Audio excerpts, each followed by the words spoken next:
হরে কৃষ্ণ। কেমন আছো সবাই? আশা করছি খুব ভালো আছো, আমিও খুব ভালো আছি। তো আজকে তোমাদের জিওগ্রাফির 2 নাম্বার ক্লাস, হিসেব মতো 2 নাম্বার ক্লাস, বাট চ্যাপ্টারের দিক থেকে বলতে গেলে আজকেই এটা আমাদের ঠিকঠাক কনসেপচুয়াল হিসাবে ফার্স্ট ক্লাস। তো এই যে চ্যাপ্টারটা, এটার বেসটা আমরা নিয়েছি জিসি লিয়ং এর বইটার থেকেই। তার কারণ হচ্ছে এই টপিকগুলো তোমাদের এনসিইআরটি তে কভার করেছে, বাট এনসিইআরটি তে প্রপার ক্লাস 11 এর বইয়ে ঠিকভাবে কভার করানো নেই। ক্লাস 6 থেকে 10 এর মধ্যে যে এনসিইআরটি রয়েছে তার মধ্যে কভার করানো আছে। আর একটা জিনিস আমি একটু তোমাদের বলে দিই, সেটা হচ্ছে আমি আজ থেকে প্রায় 1-1.5 বছর আগে ক্লাস 6 এর এনসিইআরটি কমপ্লিট করিয়েছিলাম। জিওগ্রাফি যে 6 এর এনসিইআরটি তে বোধহয় 6টা কি 7টা মতো চ্যাপ্টার ছিল, তো সেগুলো আমি কমপ্লিট করিয়েছিলাম। তো সেখানেই একটা চ্যাপ্টার ছিল rotation and revolution of Earth, latitude and longitude of Earth. এরকম ক্লাস 6 এর জিওগ্রাফির এনসিইআরটি তে খুব সুন্দর করে ইন ডিটেল আলোচনা করা ছিল। তো যারা মনে করবে যে তাদের ওই কনসেপ্ট গুলো ক্লিয়ার নেই, এখানে আমরা ক্লাসে 100 বার বোঝাবো, বাট ওই এনসিইআরটি ক্লাসগুলোতে আরো ইন ডিটেল অনেকটা ভালো করে বোঝানো ছিল। তো এগুলো ফ্রিতেই ক্লাস করানো ছিল। তোমরা দীক্ষা আইএস জিওগ্রাফি ক্লাস 6 এনসিইআরটি বলে সার্চ করবে, তাহলে পেয়ে যাবে প্লে লিস্টটা। যদি প্লে লিস্ট থেকে খুঁজে পাও খুব ভালো, বাট যেহেতু আমাদের চ্যানেলে অলরেডি 700-800-র উপর ভিডিও এবং অনেক প্লে লিস্ট রয়েছে, খুঁজে পাওয়াটা একটু মুশকিল। তো সেক্ষেত্রে সার্চ করে খুঁজে নিতে পারো। যারা একদম বিগিনার, কনসেপচুয়াল ক্ল্যারিটির একটু অভাব আছে, আগে এনসিইআরটি ক্লাস দেখলে সুবিধা হবে বলে মনে করছো, তারা সেখান থেকে দেখে নিতে পারো। আচ্ছা, এই যে পিপিটিটা, এই পিপিটিটা আমাদের যে টেলিগ্রাম চ্যানেল আছে দীক্ষা আইএস এন্ড ডব্লিউবিসিএস একাডেমি, সেখানে আমি প্রোভাইড করে দেবো। তোমরা ওখানে জয়েন করে নেবে, ডেসক্রিপশনে লিংক দেওয়া আছে।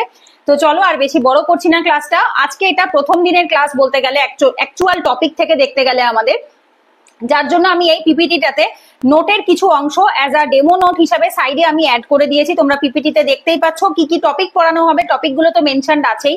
প্লাস তার সাথে যে যে এই চ্যাপ্টারের যে টপিকটা রয়েছে তার যে পিডিএফ এর যে নোটটা রয়েছে সেটা আমি এখানে অ্যাজ আ স্ক্রিনশট তুলে আমি এর মধ্যে অ্যাড করে দিয়েছি। আর বাকি যেগুলো রয়েছে ওগুলো আমাদের ফাঁকা পেজ দিয়েই জেনারেলি বাকি সমস্ত ক্লাসগুলোতে আমরা শুধু টপিকটা মেনশন করবো এবং ব্ল্যাঙ্ক পেজে আমি তোমাদের কনসেপ্টটা ক্লিয়ার করাবো। বাট এখানে আমি শুধুমাত্র একটুখানি নোটটা অ্যাজ আ ডেমো হিসাবে অ্যাড করলাম, বিকজ অনেকেই জিজ্ঞেস করছো, কমেন্টে লেখো অনেকেই যে দিদি ডেমো নোট দেখতে চাই, তাদের জন্য আমি এটা অ্যাড করে দিয়েছি, যেহেতু এটা আমাদের সেকেন্ড ক্লাস হবে সেই জন্য। আচ্ছা, স্টার্ট করছি। আমাদের টপিকে আজকে আমরা কি কি পড়বো একটুখানি দেখে নিই। এখানে আমি মেনশন করে দিয়েছি কি কি টপিক পড়ানো হবে। সোলার সিস্টেম পড়বো, ঠিক আছে। সো আমরা কি পড়ছি, আর্থ অ্যান্ড ইউনিভার্স, মানে আর্থ ইউনিভার্সের মধ্যে, ব্রহ্মাণ্ডের মধ্যে অ্যাকচুয়ালি কোন পজিশনসে রয়েছে, এবং সোলার সিস্টেম রয়েছে, মিল্কি ওয়ে, গ্যালাক্সি, এগুলো আমরা পরের ক্লাসটাতেও এনসিইআরটির ক্লাসেও কিছুটা রয়েছে, কারণ এটা এনসিইআরটি টপিক নয়, এটা জিসি লিয়ং এরই topic mainly. Shape of the earth, পৃথিবীর আর্থের শেপ কিরকম এবং কোথা থেকে কি কি প্রমাণ রয়েছে যে যেখান থেকে আমরা বুঝতে পারছি পৃথিবী চ্যাপ্টা নয়, পৃথিবী গোল, সেটা। রোটেশন এন্ড রেভলিউশন, কিভাবে আমাদের পৃথিবীর রোটেশন হচ্ছে এবং রেভলিউশন হচ্ছে, যার মাধ্যমে আমাদের দিন রাত বদলাচ্ছে, বছরগুলো বদলাচ্ছে, এই যে জিনিসটা সেটা আমরা পড়ে থাকবো। আর কি, ল্যাটিটিউড এবং লঙ্গিটিউড, অক্ষাংশ দ্রাঘিমাংশ গুলো কিভাবে চেঞ্জেস হচ্ছে সেটা আমরা স্টাডি করব। এর সাথে কানেক্টেড হয়ে, লঙ্গিটিউডের সাথে কানেক্ট হয়ে টাইম জোন কিভাবে কাজ করে, টাইম জোন এবং হচ্ছে লঙ্গিটিউড কিভাবে কাজ করছে সেটা আমরা স্টাডি করব।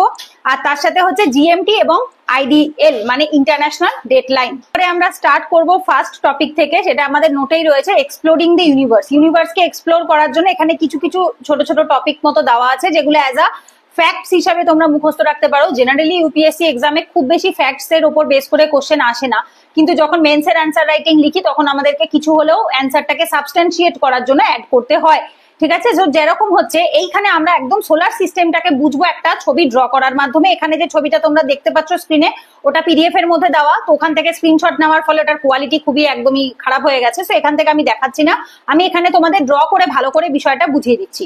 সো ফার্স্টেই আমাদের যেটা বুঝতে হবে, মাঝখানে কে রয়েছে, মাঝখানে রয়েছে সান, রাইট। মাঝখানে রয়েছে সান, তোমরা স্ক্রিনের দিকে ভালো করে খেয়াল রাখবে, মাঝে রয়েছে সান, এবং সানের চারিপাশে কি হচ্ছে, অরবিট রয়েছে, বেশ কিছু কি রয়েছে, কক্ষপথ রয়েছে। যে নির্দিষ্ট কক্ষপথে কারা ঘুরছে, প্ল্যানেট গুলো ঘুরছে, রাইট। এই প্ল্যানেট যারা ঘুরছে তাদের প্রসেসের যে পদ্ধতি রয়েছে সেটা আমরা নেক্সট যে 3 নাম্বার চ্যাপ্টার রয়েছে সেখানে আমরা আলোচনা করব। আমরা এখন একটুখানি শুধুমাত্র সোলার সিস্টেম কিভাবে কাজ করছে, সোলার সিস্টেমে কতগুলো মেজর প্ল্যানেট রয়েছে, তাদের সম্পর্কে কিছু বৈশিষ্ট্য, সেগুলো আমরা আলোচনা করব। আচ্ছা, এইবার আমাকে একটু কনসেপচুয়ালি ভালো করে বুঝে বলবে তোমরা যে এই যে সূর্য ঘুরছে, সূর্যের চারিপাশে প্রথম যে ঘোরে সে কে, সে হচ্ছে বুধ, রাইট। আমরা ছোট থেকে জানি কি, বুধ, শুক্র, পৃথিবী, মঙ্গল, রাইট। এই যে চারটে দেখতে পাচ্ছি আমরা, আগে আমরা এই চারটেকে নিয়ে স্টাডি করছি, পরে বাকি চারটেতে আমি আসছি, কারণ এই চারটে মধ্যে ডিফারেন্স আছে, রাইট। সো এই যে প্রথম চারজন রয়েছে, এই সূর্য এবং তার প্রথম যিনি রয়েছে সে হচ্ছে মার্কারি।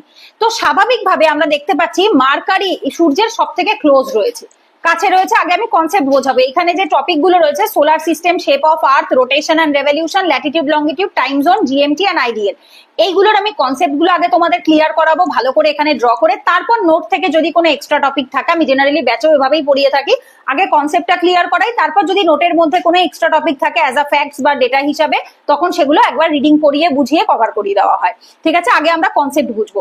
তো এই যে সূর্য রয়েছে, সান রয়েছে, সো সানের কি হচ্ছে, আমরা জানি সূর্য প্রচন্ড একটা সেই জ্বলন্ত অগ্নিপিণ্ডের মতো, এতটাই গরম।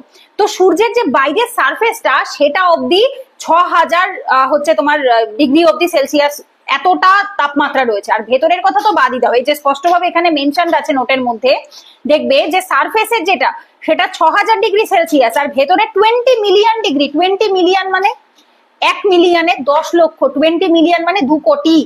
ঠিক আছে, সো 2 কোটি ডিগ্রি সেলসিয়াস ভেতরে, সূর্যের ভেতরের তাপমাত্রা, ওটা তো বোঝার বাইরেরটাই আমরা সহ্য করতে পারবো না, তো ভেতরকার তো মানে কথা তো অনেক দূর কি পার।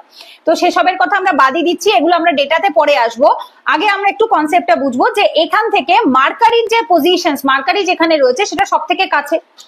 স্বাভাবিকভাবে কি হবে, মার্কারিতে প্রচুর গরম থাকবে, এটাই স্বাভাবিক, কারণ সূর্যের কাছে থাকার ফলে, তার ফলে সূর্যের যে তাপটা, যে রশ্মিটা তার গায়ে বেশি পড়ছে। এবার যেহেতু সে কাছে আছে, স্বাভাবিকভাবে কি হবে, তার যে কক্ষপথের চারিপাশে যে ঘোরার যে সময়টা, এটা কম হবে, এটাই স্বাভাবিক, রাইট। এই যে এইখানে মার্কারি, ও যত এইটুখানি জায়গা ঘুরছে, ওর কতটুকু সময় লাগতে পারে।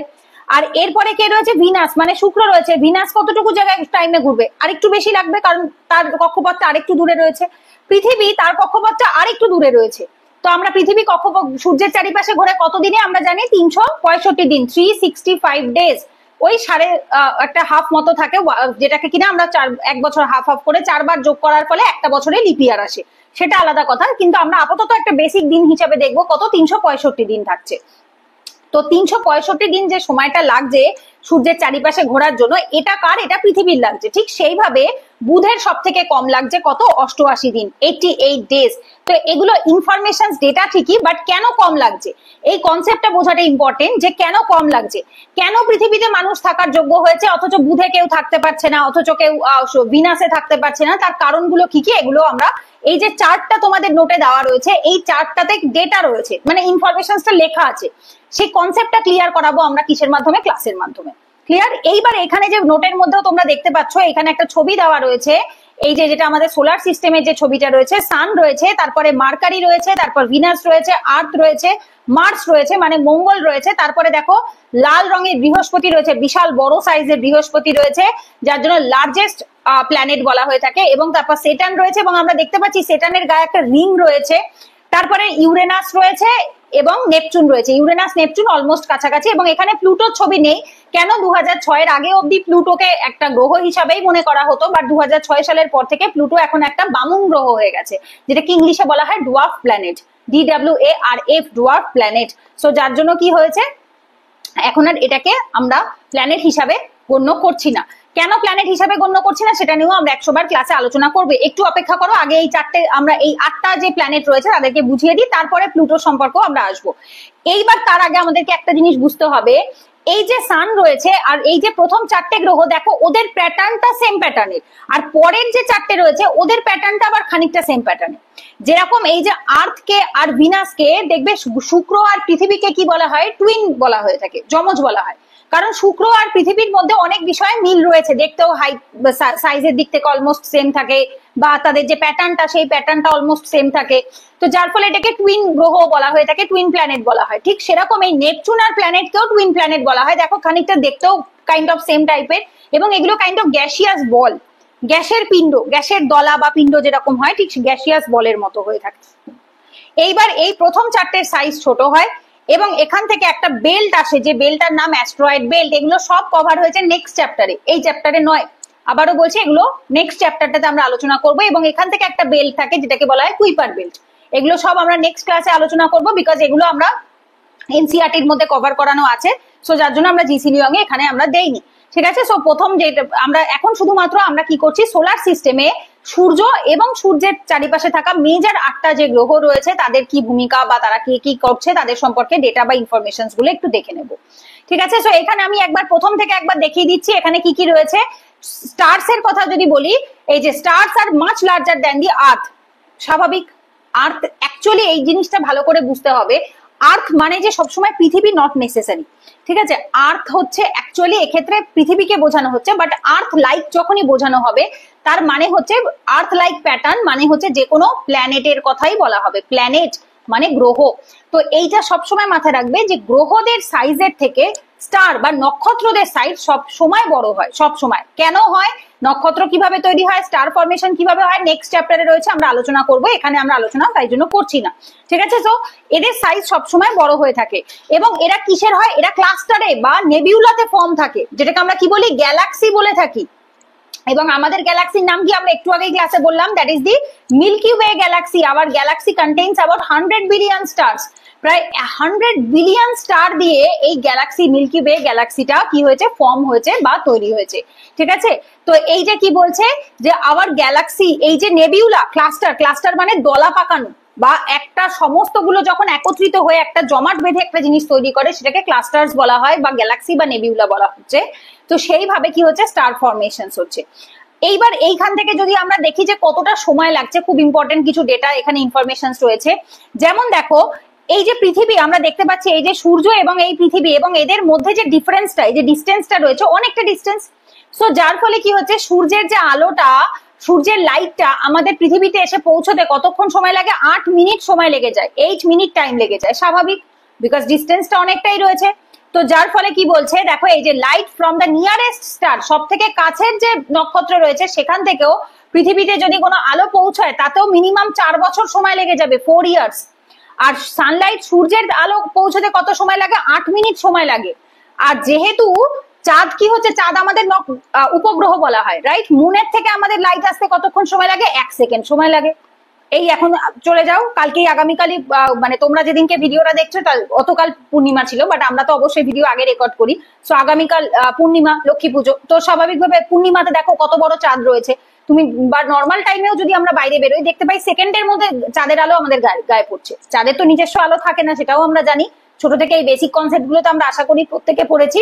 চাঁদ কি হচ্ছে, সূর্যের আলোর দ্বারা আলোকিত হয়ে থাকে, চাঁদের নিজস্ব কোনো আলো থাকে না। চাঁদ হচ্ছে পৃথিবীর একমাত্র ন্যাচারাল উপগ্রহ, প্রাকৃতিক উপগ্রহ, রাইট? তো এই উপগ্রহ বা ন্যাচারাল স্যাটেলাইট বা ন্যাচারাল মুন যেটাই বলো না কেন, তো তার থেকে আলো পৃথিবীতে পড়তে 1 সেকেন্ডও সময় লাগে না, 1 সেকেন্ডের মধ্যে পড়ে যাচ্ছে। বোঝা গেছে? এইবার এই যে সোলার সিস্টেম বলছে, সোলার সিস্টেমে অ্যাকচুয়ালি অনেক স্টার্স রয়েছে, অনেক ডাস্ট পার্টিকেলস রয়েছে, অ্যাস্ট্রয়েড বেল্ট রয়েছে, কুইপার বেল্ট রয়েছে, সিজেস রয়েছে, অনেক জিনিস রয়েছে। তার সাথে সাথে বড় বড় প্ল্যানেট রয়েছে। বড় প্ল্যানেটের মধ্যে এখানে জেনারেলি 9টা প্ল্যানেটকে ধরা হচ্ছে, কিছু স্যাটেলাইট ধরা হচ্ছে, কিছু মাইনার বডিজ ধরা হচ্ছে। কিন্তু যখন আমরা 9টা প্ল্যানেট বলছি তার মধ্যে প্লুটোকে অ্যাজ আ ডোয়ার্ফ প্ল্যানেট বা বামুন গ্রহ হিসাবে বলা হয়ে থাকে, যার জন্য এখন আর এটাকে প্ল্যানেট হিসাবে ধরা হয় না। আগের বইগুলো এটাকে এনসিআরটি বলো বা আদার্স যত পুরোনো ভার্সনের যে বই রয়েছে তারা তো 9টা প্ল্যানেটই বলতো, বাট এখন সমস্ত বইয়ে 8টা প্ল্যানেট বলা হয়ে থাকে। বাট স্টিল কেন প্লুটোকে আর এখন আর প্ল্যানেট হিসেবে ধরা হয় না সেই কনসেপ্টটাও আমরা ক্লিয়ার করবো। এরপর আসবো সানের বিষয়ে। যদি বলি, সান অবশ্যই একটি বিশাল বড় নক্ষত্র। সেই নক্ষত্রের ভেতর বাইরের সারফেসের তাপমাত্রা এতটা গরম হয় 6000 ডিগ্রি সেলসিয়াস তাপমাত্রা, আর ভেতরে 2 কোটি ডিগ্রি সেলসিয়াস, মানে 20 মিলিয়ন, মানে কল্পনারও বাইরে। এই দুটোর একটাও আমরা কল্পনা করতে পারছি না। তবে এইটুকু আমরা বুঝতে পেরেছি যে যে কোনো যে অবজেক্ট থাকে তাদের কোর মানে ভেতরটা, সেন্টারে তাপমাত্রা অনেক বেশি হয় রাদার দ্যান দি আউটসাইড। আউটসাইডের তাপমাত্রা তুলনামূলক কম হয়, ভেতরের তাপমাত্রা সবসময় বেশি হয়। নট অনলি এটা হচ্ছে, এটা এই যে কনসেপ্টটা, এটা যে শুধুমাত্র নক্ষত্রের ক্ষেত্রে তা নয়, এটা প্ল্যানেটের ক্ষেত্রেও তাই। বোঝা গেছে? তো পৃথিবীরও যদি আমরা এই ভেতরের দিকে যাই, যত ভেতরের দিকে যাব তাপমাত্রা তত বাড়তে থাকে। ভেতরে আমরা জানি কি আছে, জ্বলন্ত ফুটন্ত ম্যাগমা আছে, লিকুইড ম্যাগমা রয়েছে। সো ভেতরের দিকে কি হয়েছে, কোর বা আমাদের ম্যান্টেল পোর্শনে যখন আমরা নেক্সট চ্যাপ্টার গুলোতে পড়বো দেখতে পাবো যে ভেতরটা অনেক বেশি গরম হয়ে থাকে রাদার দেন বাইরের দিকটা। বাইরের দিকটা অনেক তুলনামূলকভাবে ঠান্ডা হয়। এবং এই সেম কনসেপ্টের উপর বেস করে আমাদের যখন আমরা কোনো খাবার খাই, দেখবে একটা থালায় তুমি 1 থালা গরম ভাত নাও বা 1 থালায় একটা গরম খিচুড়ি নাও, দেখবে সাইড গুলো আগে ঠান্ডা হয়, মাঝখানটা সবার শেষে ঠান্ডা হয়, মাঝখানটা সবচেয়ে বেশি গরম থাকে। সো সবসময় কি হয়, আমাদের যে তাপ ছাড়ার যে টেন্ডেন্সিটা সেটা সবসময় সারফেস থেকে বা বাইরের দিক থেকে ছাড়া হয়, আর ভেতর যে কোরটা থাকে সেটা সবসময় হট থাকে। ঠিক আছে? এটা কনসেপচুয়ালি এটা সবকিছুর ক্ষেত্রেই অ্যাপ্লিকেবল হয়। এরপরে দেখো বলছে প্ল্যানেটের আমরা কি আসছি, প্ল্যানেট গুলো সম্পর্কে আমরা কিছু কিছু ডেটা বা ইনফরমেশন এখানে দিয়েছে, যেগুলো তোমাদের আমি এখানে পড়াতে কনসেপ্ট ক্লিয়ার করিয়ে দিচ্ছি। প্রথম আসছে কি মার্কারি, মার্কারি মানে বুধ, তার পজিশন কত সূর্যের থেকে সবার ফার্স্টে, রাইট? আমরা এখানেই দেখতে পাচ্ছি মার্কারি সবার আগে রয়েছে, একদম প্রথমেই রয়েছে মার্কারি। আর যাদের কাছে নোটের পিডিএফ রয়েছে তাদের তো প্রিন্ট আউট বার করে নিয়েছো আশা করি, বা পিডিএফ থেকে দেখতে পাচ্ছ, অসুবিধা হবে না। এই যে প্রথমেই রয়েছে মার্কারি, সাইজ কিরকম ছোট, তবে হ্যাঁ প্লুটোর মতো অতটাও ছোট নয়, মার্কারি সাইজ মোটামুটি ছোট হলেও ঠিকঠাক, স্মল এবং রকি। যেহেতু প্লুটোকে এখন বাদ দিয়ে দেওয়া হয়েছে, আগে কি ছিল প্লুটো সবচেয়ে ছোট ছিল, বাট যেহেতু এখন প্লুটো আর নেই অ্যাজ আ প্ল্যানেট হিসেবে, 8টা প্ল্যানেটের মধ্যে প্লুটোকে ধরা হচ্ছে না, তাই জন্য তাদের মধ্যে সব থেকে ছোট হচ্ছে মার্কারি। এবং এর কিছু ফিচার্স বলছে রকি, রকি মানে পাথর পাথর, ঠিক আছে, মানে এটা মাটি থেকেও তুলনামূলক জল মাটি এগুলোর থেকেও এটা পাথরি ভাবটা, রকি ভাবটা বেশি রয়েছে। স্মলেস্ট সব থেকে ছোট, নো অ্যাটমসফিয়ার, ক্র্যাটার্ড সারফেস, মানে কি এটার সারফেস গুলো ভীষণ ভাবে ক্র্যাটারিং, ভীষণ এবড়ো খেবড়ো টাইপের, খারাপ পাথরে যেরকম হয়ে থাকে, পাথর কি থোড়ি নরম স্মুথ হবে, এটা তো এবড়ো খেবড়োই হবে। আর তার সাথে হচ্ছে কি প্রপার কোনো অ্যাটমসফিয়ারই নেই, কোনো আবহাওয়াই তৈরি হয়নি এর মধ্যে। আর এর কি বলছে ডিস্টেন্স, সূর্যের থেকে ডিস্টেন্স কতটা, 36 মিলিয়ন মাইলস, 36 মিলিয়ন মাইলস, ঠিক আছে। সো তাতেই একবার ভেবে দেখো এতটা ডিস্টেন্সে থাকার পরেও সেখানে বাসযোগ্য নয়, ঠিক আছে। সেই কারণ একবার ভেবে দেখবে আমরা আর্তে থাকি, তাতেই গরমকালে আমাদের কি খারাপ অবস্থা হয়, তাহলে বুধ বা শুক্রতে কোনোভাবে কি প্রাণের সঞ্চার হওয়া সম্ভব না। তো এবং এর 1 বছর মানে সূর্যকে মাঝখানে রেখে চারিপাশে ঘুরতে এর কত সময় লাগে, 88 ডেজ। এই যে মাঝখানে সান এবং তাকে চারিপাশ থেকে মার্কারি যখন ঘুরবে, কারণ কি এটা ক্লোজ, এর দেখো আশেপাশে জায়গা কম, সো দ্যাটস ওয়াই কত 88 দিনের মধ্যে একটা রাউন্ড কমপ্লিট করে ফেলতে পারে। মানে এর মার্কারির রেভলিউশন কততে হয়, মার্কারির রেভলিউশন 88 দিনে হয়ে যাচ্ছে। আচ্ছা, এরপরে এই যে আমরা ছোটবেলায় পড়েছিলাম না আহ্নিক গতি বার্ষিক গতি, তো সেইটাই এখানে রোটেশন এবং রেভলিউশন, আর কিছু না, এটা কনসেপচুয়ালি সেম এগুলো, বাট একটু ইংলিশ টার্ম গুলো যারা নতুন ইংলিশ ভার্সনে পড়ছো তাদের হয়তো একটু অসুবিধা হতে পারে। 88 দিন, এবং এর কোনো প্রাকৃতিক মুন বা স্যাটেলাইট বা উপগ্রহ নেই। এটা অনেকের ধারণা যে এই যে মুন শব্দটা, মুন হয়তো শুধু ইন্ডিয়ার ক্ষেত্রেই অ্যাপ্লিকেবল বা ভারতের পৃথিবীর ক্ষেত্রেই অ্যাপ্লিকেবল, একদমই তা নয়। স্যাটেলাইট মানে উপগ্রহ, আর এই উপগ্রহকে মুনও বলা যেতে পারে। যেমন ধরো এখানে যে জুপিটার বা হচ্ছে স্যাটার্ন, এদেরও যে উপগ্রহগুলো রয়েছে তাদেরকেও মুন বলা হয়। আর এখানে টেম্পারেচার কত থাকে, -173 ডিগ্রি সেলসিয়াস থেকে শুরু করে 427 ডিগ্রি সেলসিয়াস। সো প্রাণের সঞ্চার হওয়া সম্ভব? একদমই নয়। 427 ডিগ্রি সেলসিয়াসে কি করে মানুষ বাঁচতে পারে? ভারতবর্ষে ম্যাক্সিমাম 50-55 ডিগ্রি ওঠে, তাতেই আমাদের অবস্থা কত খারাপ হয়ে যায়। এবং গোটা পৃথিবী ধরলে আরেকটু বেশি হতে পারে, বাট তাতেই কতটা গরম কতটা অতিরিক্ত ঠান্ডা আমরা পৃথিবীর ওপরেই দেখতে পাচ্ছি। পৃথিবীর ওপরেই -88 ডিগ্রি তাপমাত্রা, প্রচন্ড ঠান্ডা দেখা যাচ্ছে আলাস্কা বা হচ্ছে আন্টার্কটিকার যে বরফের যে জায়গাগুলো রয়েছে। তো সেই জায়গায় দাঁড়িয়ে এখানে কি বলছে, এখানে বুধের কত রয়েছে, -173 থেকে ঠান্ডা থাকবে -173, আবার গরম পড়লে 422, মানে এক্সট্রিম ক্লাইমেট। এক্সট্রিম মানে চূড়ান্ত, মানে কমলে প্রচুর কম, বাড়লে প্রচুর বেশি। ভিনাস, এরপর আসে নেক্সট হচ্ছে ভিনাস। তো সুতরাং বুধে প্রাণের সঞ্চার হওয়া পসিবল নয়। এরপর আসে ভিনাস। ভিনাস আসে মানে হচ্ছে শুক্র। শুক্র হচ্ছে সেকেন্ড গ্রহ, যেটা কিনা পৃথিবীর সাথে অনেক মিল রয়েছে, যার ফলে একে আমরা কি বলি, পৃথিবীর যমজ বলে থাকি, টুইন্স বলে থাকি।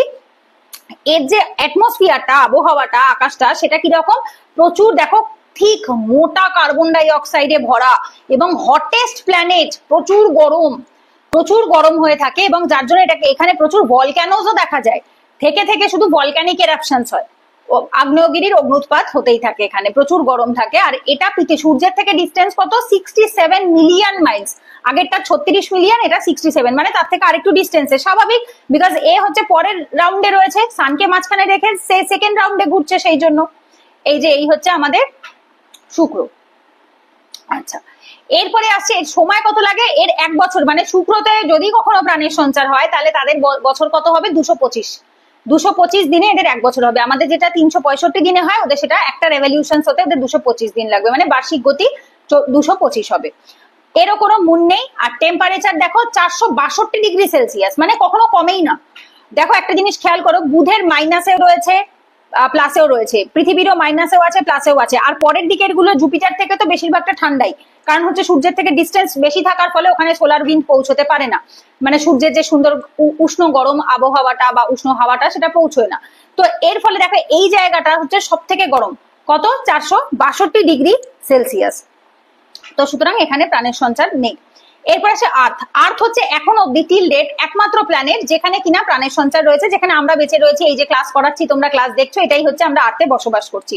থার্ড প্ল্যানেটের মধ্যে রয়েছে রকি, মানে পাথরি পাথরি রয়েছে, মাটি রয়েছে। হ্যাবিটেবল, হ্যাবিটেবল মানে বাসযোগ্য, যেখানে মানুষ বা যে কোনো প্রাণী বসবাস করতে পারে। Only planet with life water in all three state, তিনটে স্টেটেই জল দেখা যায়। এইখানে একটা কনসেপ্ট আমরা পাই, ঠিক আছে। এটাকে হচ্ছে ডেডলি লক জোন বলা হয়ে থাকে। তো এই যে জোনটা থাকে, এই জোনটাতে অ্যাকচুয়ালি কি হয়, প্রাণের সঞ্চার হতে পারে, ঠিক আছে। গোল্ডি লক জোন বলা হয়ে থাকে, স্পেলিংটা হচ্ছে GOLDILOCK, গোল্ডি লক জোন, ঠিক আছে। গোল্ডি লক জোন বলে একটি কনসেপ্ট আছে।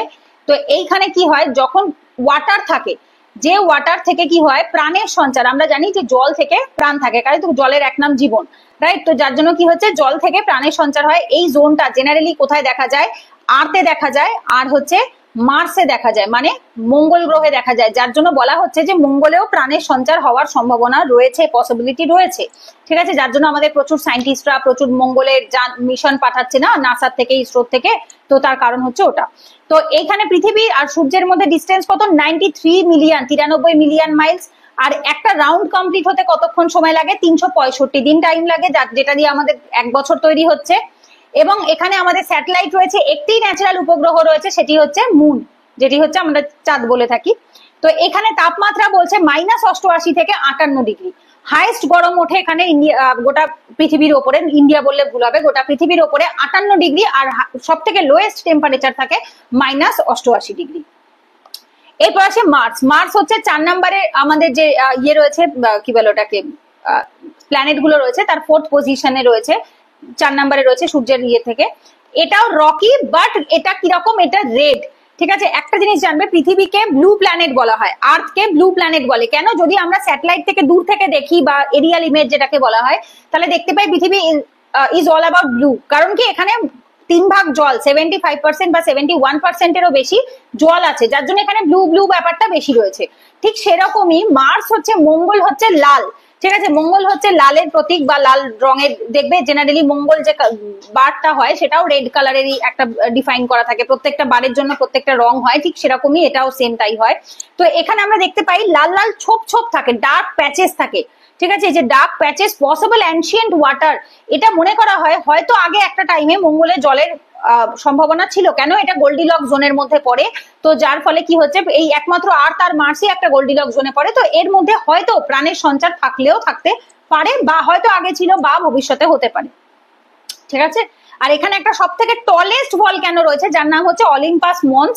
তো এটা হচ্ছে সব থেকে উঁচুতে, হাইয়েস্ট উঁচুতে একটা ভলক্যানো রয়েছে, আচ্ছা, মানে আগ্নেয়গিরি রয়েছে। এটার সময় চাঁদের সূর্যের থেকে ডিস্টেন্স কত, 142 মিলিয়ন মাইলস। আর স্বাভাবিকভাবে যেহেতু ডিস্টেন্স বাড়ছে, আমরা দেখতেই পাচ্ছি প্রত্যেকটা ডিস্টেন্স কি হচ্ছে, বাড়ছে। তো এ কোথায় রয়েছে, এইখানে রয়েছে। এবার এইখান থেকে সূর্যকে যদি কভার করতে যায়, তাহলে তার অনেকটা সময় বেশি লেগে যাবে। দেখো, প্রায় অলমোস্ট পৃথিবীর ডবল টাইম লেগে যাচ্ছে, 687 দিন লেগে যাচ্ছে। আর এখানে মুন কটা রয়েছে, মার্সের 2টো মুন রয়েছে, যার একজনের নাম ফোবোস, একজনের নাম হচ্ছে ডেইমোস। তাহলে আমাদের পৃথিবীর যে মুন রয়েছে তার নাম হচ্ছে মুন, আর এর হচ্ছে ফোবোস আর ডেইমোস। আর এখানে তাপমাত্রা -125 ডিগ্রি সেলসিয়াস থেকে 20 ডিগ্রি সেলসিয়াস। তো এইটা দেখেই বোঝা যায় যে এই যে তাপমাত্রাটা না রয়েছে না, সেটা দেখেই মোটামুটি আন্দাজ করা যায় যে এর মধ্যে মানুষ থাকলেও থাকতে পারে, থাকা হয়তো সম্ভব হতে পারে। কেন কি, কারণ ধরো এই যে -125 ডিগ্রি সেলসিয়াস হতেই পারে, হয়তো মানুষ না হোক, হয়তো কোনো প্রাণের সঞ্চার হতেই পারে। আবার মানে হয়তো 125-এ হতে পারলো না, বাট 20-তে তো হতেই পারে। 20 ডিগ্রি সেলসিয়াস তো আমাদের এখানেই আছে, তার মানে 10ও আছে। 20 যখন রয়েছে, তার মানে হয়তো 10, 15, 20, 1, 0 এগুলোতেও থাকতে পারে। তার মানে পৃথিবীতে যদি এই তাপমাত্রায় প্রাণের সঞ্চার হতে পারে, তাহলে কেন মার্সে হবে না? তো যার জন্য এই পসিবিলিটিসটা রয়েছে, এবং তার জন্য সায়েন্টিস্টরা প্রচুর চেষ্টাও চালাচ্ছেন। এরপরে আসবো হচ্ছে আমরা জুপিটার। জুপিটার থেকে এইবার এই যে 4টে প্ল্যানেট যখন কমপ্লিট হয়ে যায়, এদের নাম দেওয়া হয়ে থাকে, এদের বলা হয় টেরিস্টেরিয়াল প্ল্যানেট। এগুলো আমরা পড়বো নেক্সট চ্যাপ্টারে, ডিটেলে আছে। একটা পার্থক্যই রয়েছে টেরিস্টেরিয়াল প্ল্যানেট ভার্সেস জোবিয়ান প্ল্যানেট, সেখানেই আমরা দেখতে পাবো। এইখানে এই যে টেরিস্টেরিয়াল প্ল্যানেট গুলো যখন কমপ্লিট হয়, একটা কি হয়, একটা বেল্ট থাকে, এই বরাবর একটা বেল্ট থাকে, ঠিক আছে। এই বেল্টের নাম দেওয়া হয়ে থাকে হচ্ছে অ্যাস্ট্রয়েড বেল্ট। এখানে ছোট ছোট ছোট ছোট অ্যাস্ট্রয়েডস গুলো ঘুরে বেড়ায় এরকম ভাবে একসাথে করে একটা জায়গা কভার করে, তো এইটাকে বলা হয়ে থাকে অ্যাস্ট্রয়েড বেল্ট। এইবার অ্যাস্ট্রয়েড বেল্টের পর থেকে পরের যে 4টে প্ল্যানেট রয়েছে, যাদেরকে জেনারেলি রাক্ষসে গ্রহ বলা হয়ে থাকে, জোবিয়ান প্ল্যানেটও বলা হয়, এবং এরা প্রচুর সাইজে বড় হয়, এরা গ্যাসিয়াস প্ল্যানেট হয়। এদের না গ্যাসের পরিমাণটা এখন অব্দি অ্যাবজর্ব হয়নি। কেন হয়নি? বিকজ যেহেতু এরা সূর্যের থেকে অনেকটা দূরে রয়েছে, যার ফলে এদের মধ্যে মাধ্যাকর্ষণ শক্তি কম থাকে, গ্র্যাভিটেশনাল ফোর্সটা কম থাকে, রাইট? কারণ সূর্যের যারা কাছে থাকবে তারা কনস্ট্যান্টলি ঘুরতে থাকার ফলে এটা কি হচ্ছে, সূর্যের থেকে সোলার উইন্ড পাচ্ছে, সূর্যের যে সুন্দর বাতাসটা আসছে সেটার ফলে এদের অ্যাটমসফিয়ারটা ক্লিয়ার হয়ে গেছে, পরিষ্কার হয়ে গেছে, এবং এদের অ্যাটমসফিয়ারে অন্যান্য গ্যাসেসদেরও জায়গা তৈরি হয়েছে, এবং হচ্ছে যে যে কি বলবো গরম তাপের যে একটা ধোঁয়া থাকে সেই ধোঁয়া ভাবটা অনেকটা কেটে গেছে। ঠিক আছে, এইখানে কার্বন ডাই অক্সাইডটা এখন অব্দি কাটেনি। তো যার ফলে কি হয়েছে, এখানে এখনো হাইড্রোজেন, হিলিয়াম, অন্যান্য যে গ্যাসগুলো রয়েছে তাদের সাথে মিলে মিশে অ্যাটমসফিয়ারটা পুরো একটা গ্যাসের পিণ্ড হয়ে গেছে। আর অ্যাকচুয়ালি যখন দেখবে কোনো জিনিসে গ্যাস জাতীয় কিছু ঢুকে থাকে, সেটা ফুলে ফেপে বড় হয়ে যায়, রাইট? বেলুনের মধ্যে যখন হাওয়া দিচ্ছি বেলুনটা ফুলে যাচ্ছে, যখন গ্যাসটাকে সুইচ করে বার করে নিচ্ছি, নিংড়ে বার করে নিচ্ছি, দেখবে ছোট হয়ে যাচ্ছে। সো যে কোনো জিনিসের মধ্যে থেকে যদি গ্যাসটা বেরিয়ে যায় তার সাইজ ছোট হয়ে যাবে, কম্প্যাক্ট হয়ে যাবে। কন্ট্রাক্ট হয়, কন্ট্রাক্ট মানে হচ্ছে সংকোচন, আর প্রসারণ মানে গ্যাস যদি ভেতরে দাও তাহলে কি হবে, জিনিসটা ফুলে বড় হয়ে যাবে। সো যার ফলে প্রথম যে 4টে আমরা প্ল্যানেট দেখতে পাচ্ছি, সেই প্রথম 4টে প্ল্যানেট থেকে গ্যাসটা স্কুইজ আউট হয়ে গেছে ফোর্সের জন্য। ঠিক আছে, আর এইখানে কি হচ্ছে, এর পরের থেকে যেগুলো রয়েছে সেগুলোর থেকে গ্যাসটা এখন অব্দি স্কুইজ আউট হয়ে বেরোতে পারেনি। তো যার ফলে কি হয়েছে, জোবিয়ান প্ল্যানেট গুলোর যে সাইজ রয়েছে সেটা অনেকটা সাইজে বড়, এবং সেগুলো বড়টাও কিসের জন্য, গ্যাসে ভরা, গ্যাসে ভরা বড় হয়ে রয়েছে। প্রপার রকি ফরমেশনে নেই, এটা গ্যাসিয়াস ফরমেশনে রয়েছে, এটা পাথুরে ফরমেশন হয়নি এখনো। বোঝা গেছে? সো এরপরে আসবো জুপিটার। জুপিটার হচ্ছে 5 নাম্বার, যেটাকে গ্যাস জায়ান্ট বলা হয়, সব থেকে বড়। জায়ান্ট মানেই হচ্ছে একটা রাক্ষসীয় সাইজ, জায়ান্ট মানেই তাই। আর এইটা কি লার্জেস্ট প্ল্যানেট, সব থেকে বড়। আর এইচ মানে হচ্ছে হাইড্রোজেন, এগুলো শর্টে লেখা হয় কেমিক্যাল ফরমেশনস এর নাম, যেহেতু CO2 carbon die oxide, H মানে হাইড্রোজেন, HE মানে হিলিয়াম। এগুলো আশা করি বেসিক জিনিসগুলো তোমরা আশা করি প্রত্যেকেই জানো, এগুলো তো মোটামুটি ক্লাস 7-8 থেকেই আমরা পড়েছি এগুলো। তো এইচ অ্যান্ড HE অ্যাটমসফিয়ারে প্রচুর থাকে, লাইট এবং ডার্ক ব্যান্ডস দেখা যায় এখানে, এবং রেড স্পট, বড় বড় লাল লাল ছোপ ছোপ থাকে, দাগ দাগ থাকে, এবং স্ট্রং গ্র্যাভিটি, এখানে কি হয়ে থাকে, গ্র্যাভিটি বা মাধ্যাকর্ষণ শক্তি প্রচুর স্ট্রং হয়ে থাকছে। আর এটা যেহেতু ভারী, আমরা জানি যে কোনো বড় জিনিস, ভারী জিনিস কি হয়, তারা টানে বেশি, মাধ্যাকর্ষণ শক্তি তার ভেতরে বেশি থাকে, এটা স্বাভাবিক ব্যাপার। ভারী জিনিস হলে, বড় জিনিস হলে তার মধ্যে গ্র্যাভিটি বেশি থাকবে, আর যত ছোট হবে তার গ্র্যাভিটি কম থাকবে। যেমন ছাদ থেকে একটা লোহা ফেলে দাও, ধপ করে পড়ে যাবে, এটা তুলোকে ফেলো, ভাসতে থাকবে, অনেক লেটে গিয়ে পড়বে। সো এটাই আর কি, গ্র্যাভিটি এখানে বেশি। সূর্যের থেকে ডিস্টেন্স অনেক দূরে, 483 মিলিয়ন মাইলস।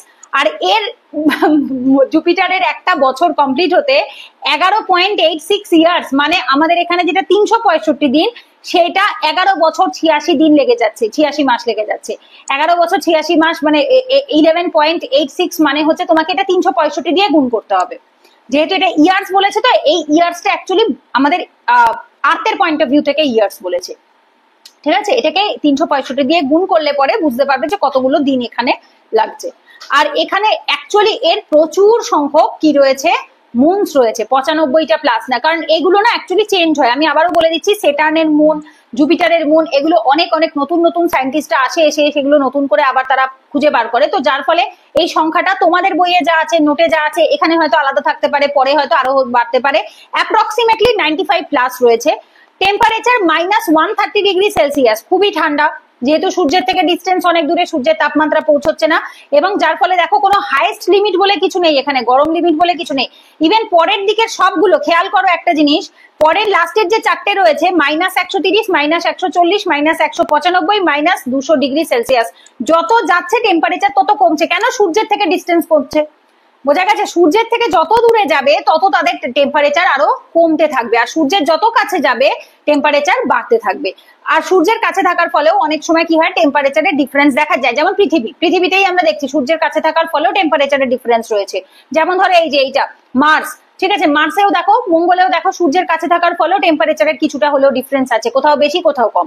বাট পরের দিকে এই যে এই জায়গাগুলোতে দেখতে পাবে কোথাও বাড়ার কোনো গল্পই নেই, পুরো টোটালটাই কমছে, মাইনাসে যাচ্ছে, একদম মাইনাসে যাচ্ছে।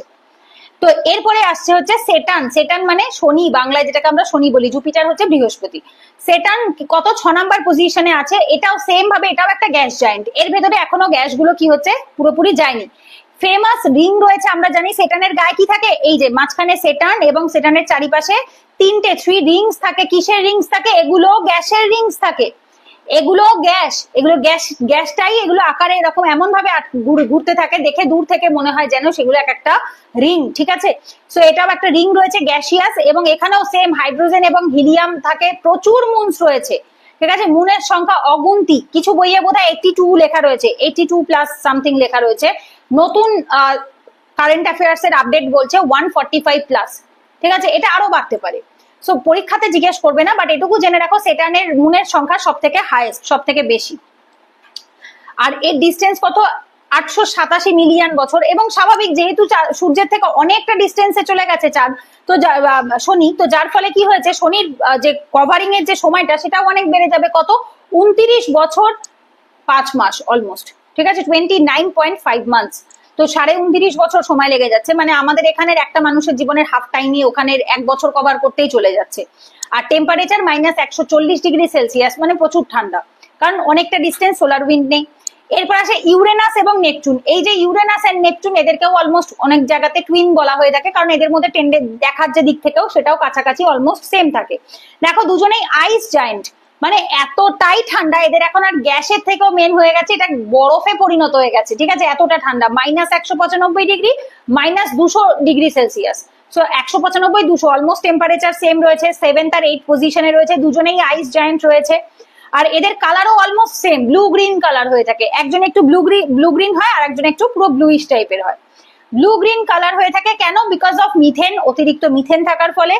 টিল্টেড অ্যাক্সিসটা একটু কাত করা থাকে, টিল্টেড মানে কাত হওয়া, ঠিক আছে। আর হচ্ছে কি ফেইন্ট রিং, ফেইন্ট মানে দুর্বল, ভীষণ উইক। এখানে যে রিং গুলো থাকে এদের গায়েও হালকা একটা বলয় থাকে, কিন্তু সেটা তুলনামূলকভাবে অনেকটা দুর্বল হয়, হালকা উইক হয়ে থাকে। আর এর বলছে কত বিলিয়ন? 1.78 বিলিয়ন ডিস্টেন্সে রয়েছে, বিলিয়ন মাইলস এর ডিস্টেন্সে রয়েছে। 84 বছর লেগে যাচ্ছে ভারত, মানে পৃথিবীর সময় অনুসারে 84 বছর, মানে তোমাদের 84 × 365 ডেজ দিয়ে গুণ করতে হবে, তাহলে এতগুলো দিন বুঝতে পারবে।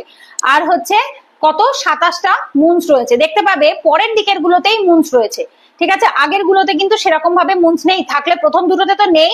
আর পৃথিবীতে একটা রয়েছে, মার্সে 2টো রয়েছে। আর পরের থেকে যখন এই গ্যাসিয়াস প্ল্যানেট গুলোর দিকে আমরা যাচ্ছি, সেখান থেকে দেখো 95, 145, 27, 14, মানে কি মুনসের সংখ্যা বাড়ছে, মুনসের সংখ্যা বাড়ছে। কেন বলতো? কারণ হচ্ছে মুনসটা কি, মুনস হচ্ছে প্রাকৃতিক উপগ্রহ, যেটা কিনা একটা উপগ্রহ কথাটার মানে কি, একটা গ্রহকে মাঝখানে রেখে তার চারিপাশে যখন কেউ ঘুরছে, বা কাউকে মাঝে রেখে একটা অবজেক্টকে আমি মাঝে রাখলাম এবং তার চারিপাশ থেকে আমি কাউকে ঘোরাচ্ছি, তখন it becomes his or her or its উপগ্রহ। মাঝে একজন থাকবে এবং তাকে মাঝখানে রেখে চারিপাশ থেকে একজন ঘুরবে, অটোমেটিক্যালি সে তার উপগ্রহ হয়ে যাবে। ঠিক সেই সেম কনসেপ্টে সূর্যের এই যে আমরা এই যে 8টা প্ল্যানেটের কথা বলছি, এই 8টা প্ল্যানেট কিন্তু সূর্যেরই উপগ্রহ। কারণ কি, তারা কি করছে? এই যে ছবিটা আমরা দেখতে পাচ্ছি, সূর্যকে মাঝখানে রেখে ঘুরছে, রাইট? কি কাজ করছে? এই যে এখানে স্পষ্টভাবে দেখা যাচ্ছে এই মাঝে সূর্য রয়েছে এবং সূর্যকে চারিপাশ থেকে রেখে এরা ঘুরে যাচ্ছে। তার মানে এই প্রত্যেকটা গ্রহগুলো সূর্যেরই উপগ্রহ। ঠিক সেইভাবে যখন আমরা দেখতে পাচ্ছি এখানে, এই যে এইখানে পৃথিবী রইল, এক সেকেন্ড, হ্যাঁ, কি বলছে, এখানে পৃথিবী রইলো এবং পৃথিবীর চারিপাশ থেকে এখানে মুন রয়েছে, মুন একটু টিল্টেড অ্যাক্সিসে থাকে, এই মুন রয়েছে, এই মাঝখানে আর্থ এবং তার চারিপাশে মুন রয়েছে, ঘুরছে ঘুরছে। এবার যার ফলে কি হচ্ছে, এই যে ছোট ছোট যে ইয়েগুলো, মানে পৃথিবীর থেকে নেক্সট ক্লাসটাতেই আমরা পড়বো যে মুন ফরমেশনস কিভাবে হলো, জায়ান্ট ইম্প্যাক্ট বা বিগ স্প্ল্যাট বলা হয়, যার ফলে মুন বেরিয়ে গেছে, বা পৃথিবী থেকে একটা ধ্বংস হওয়ার ফলে একটা টুকরো অংশ বেরিয়ে গেছিল, যেটা বিশ্বাস করা হয়ে থাকে।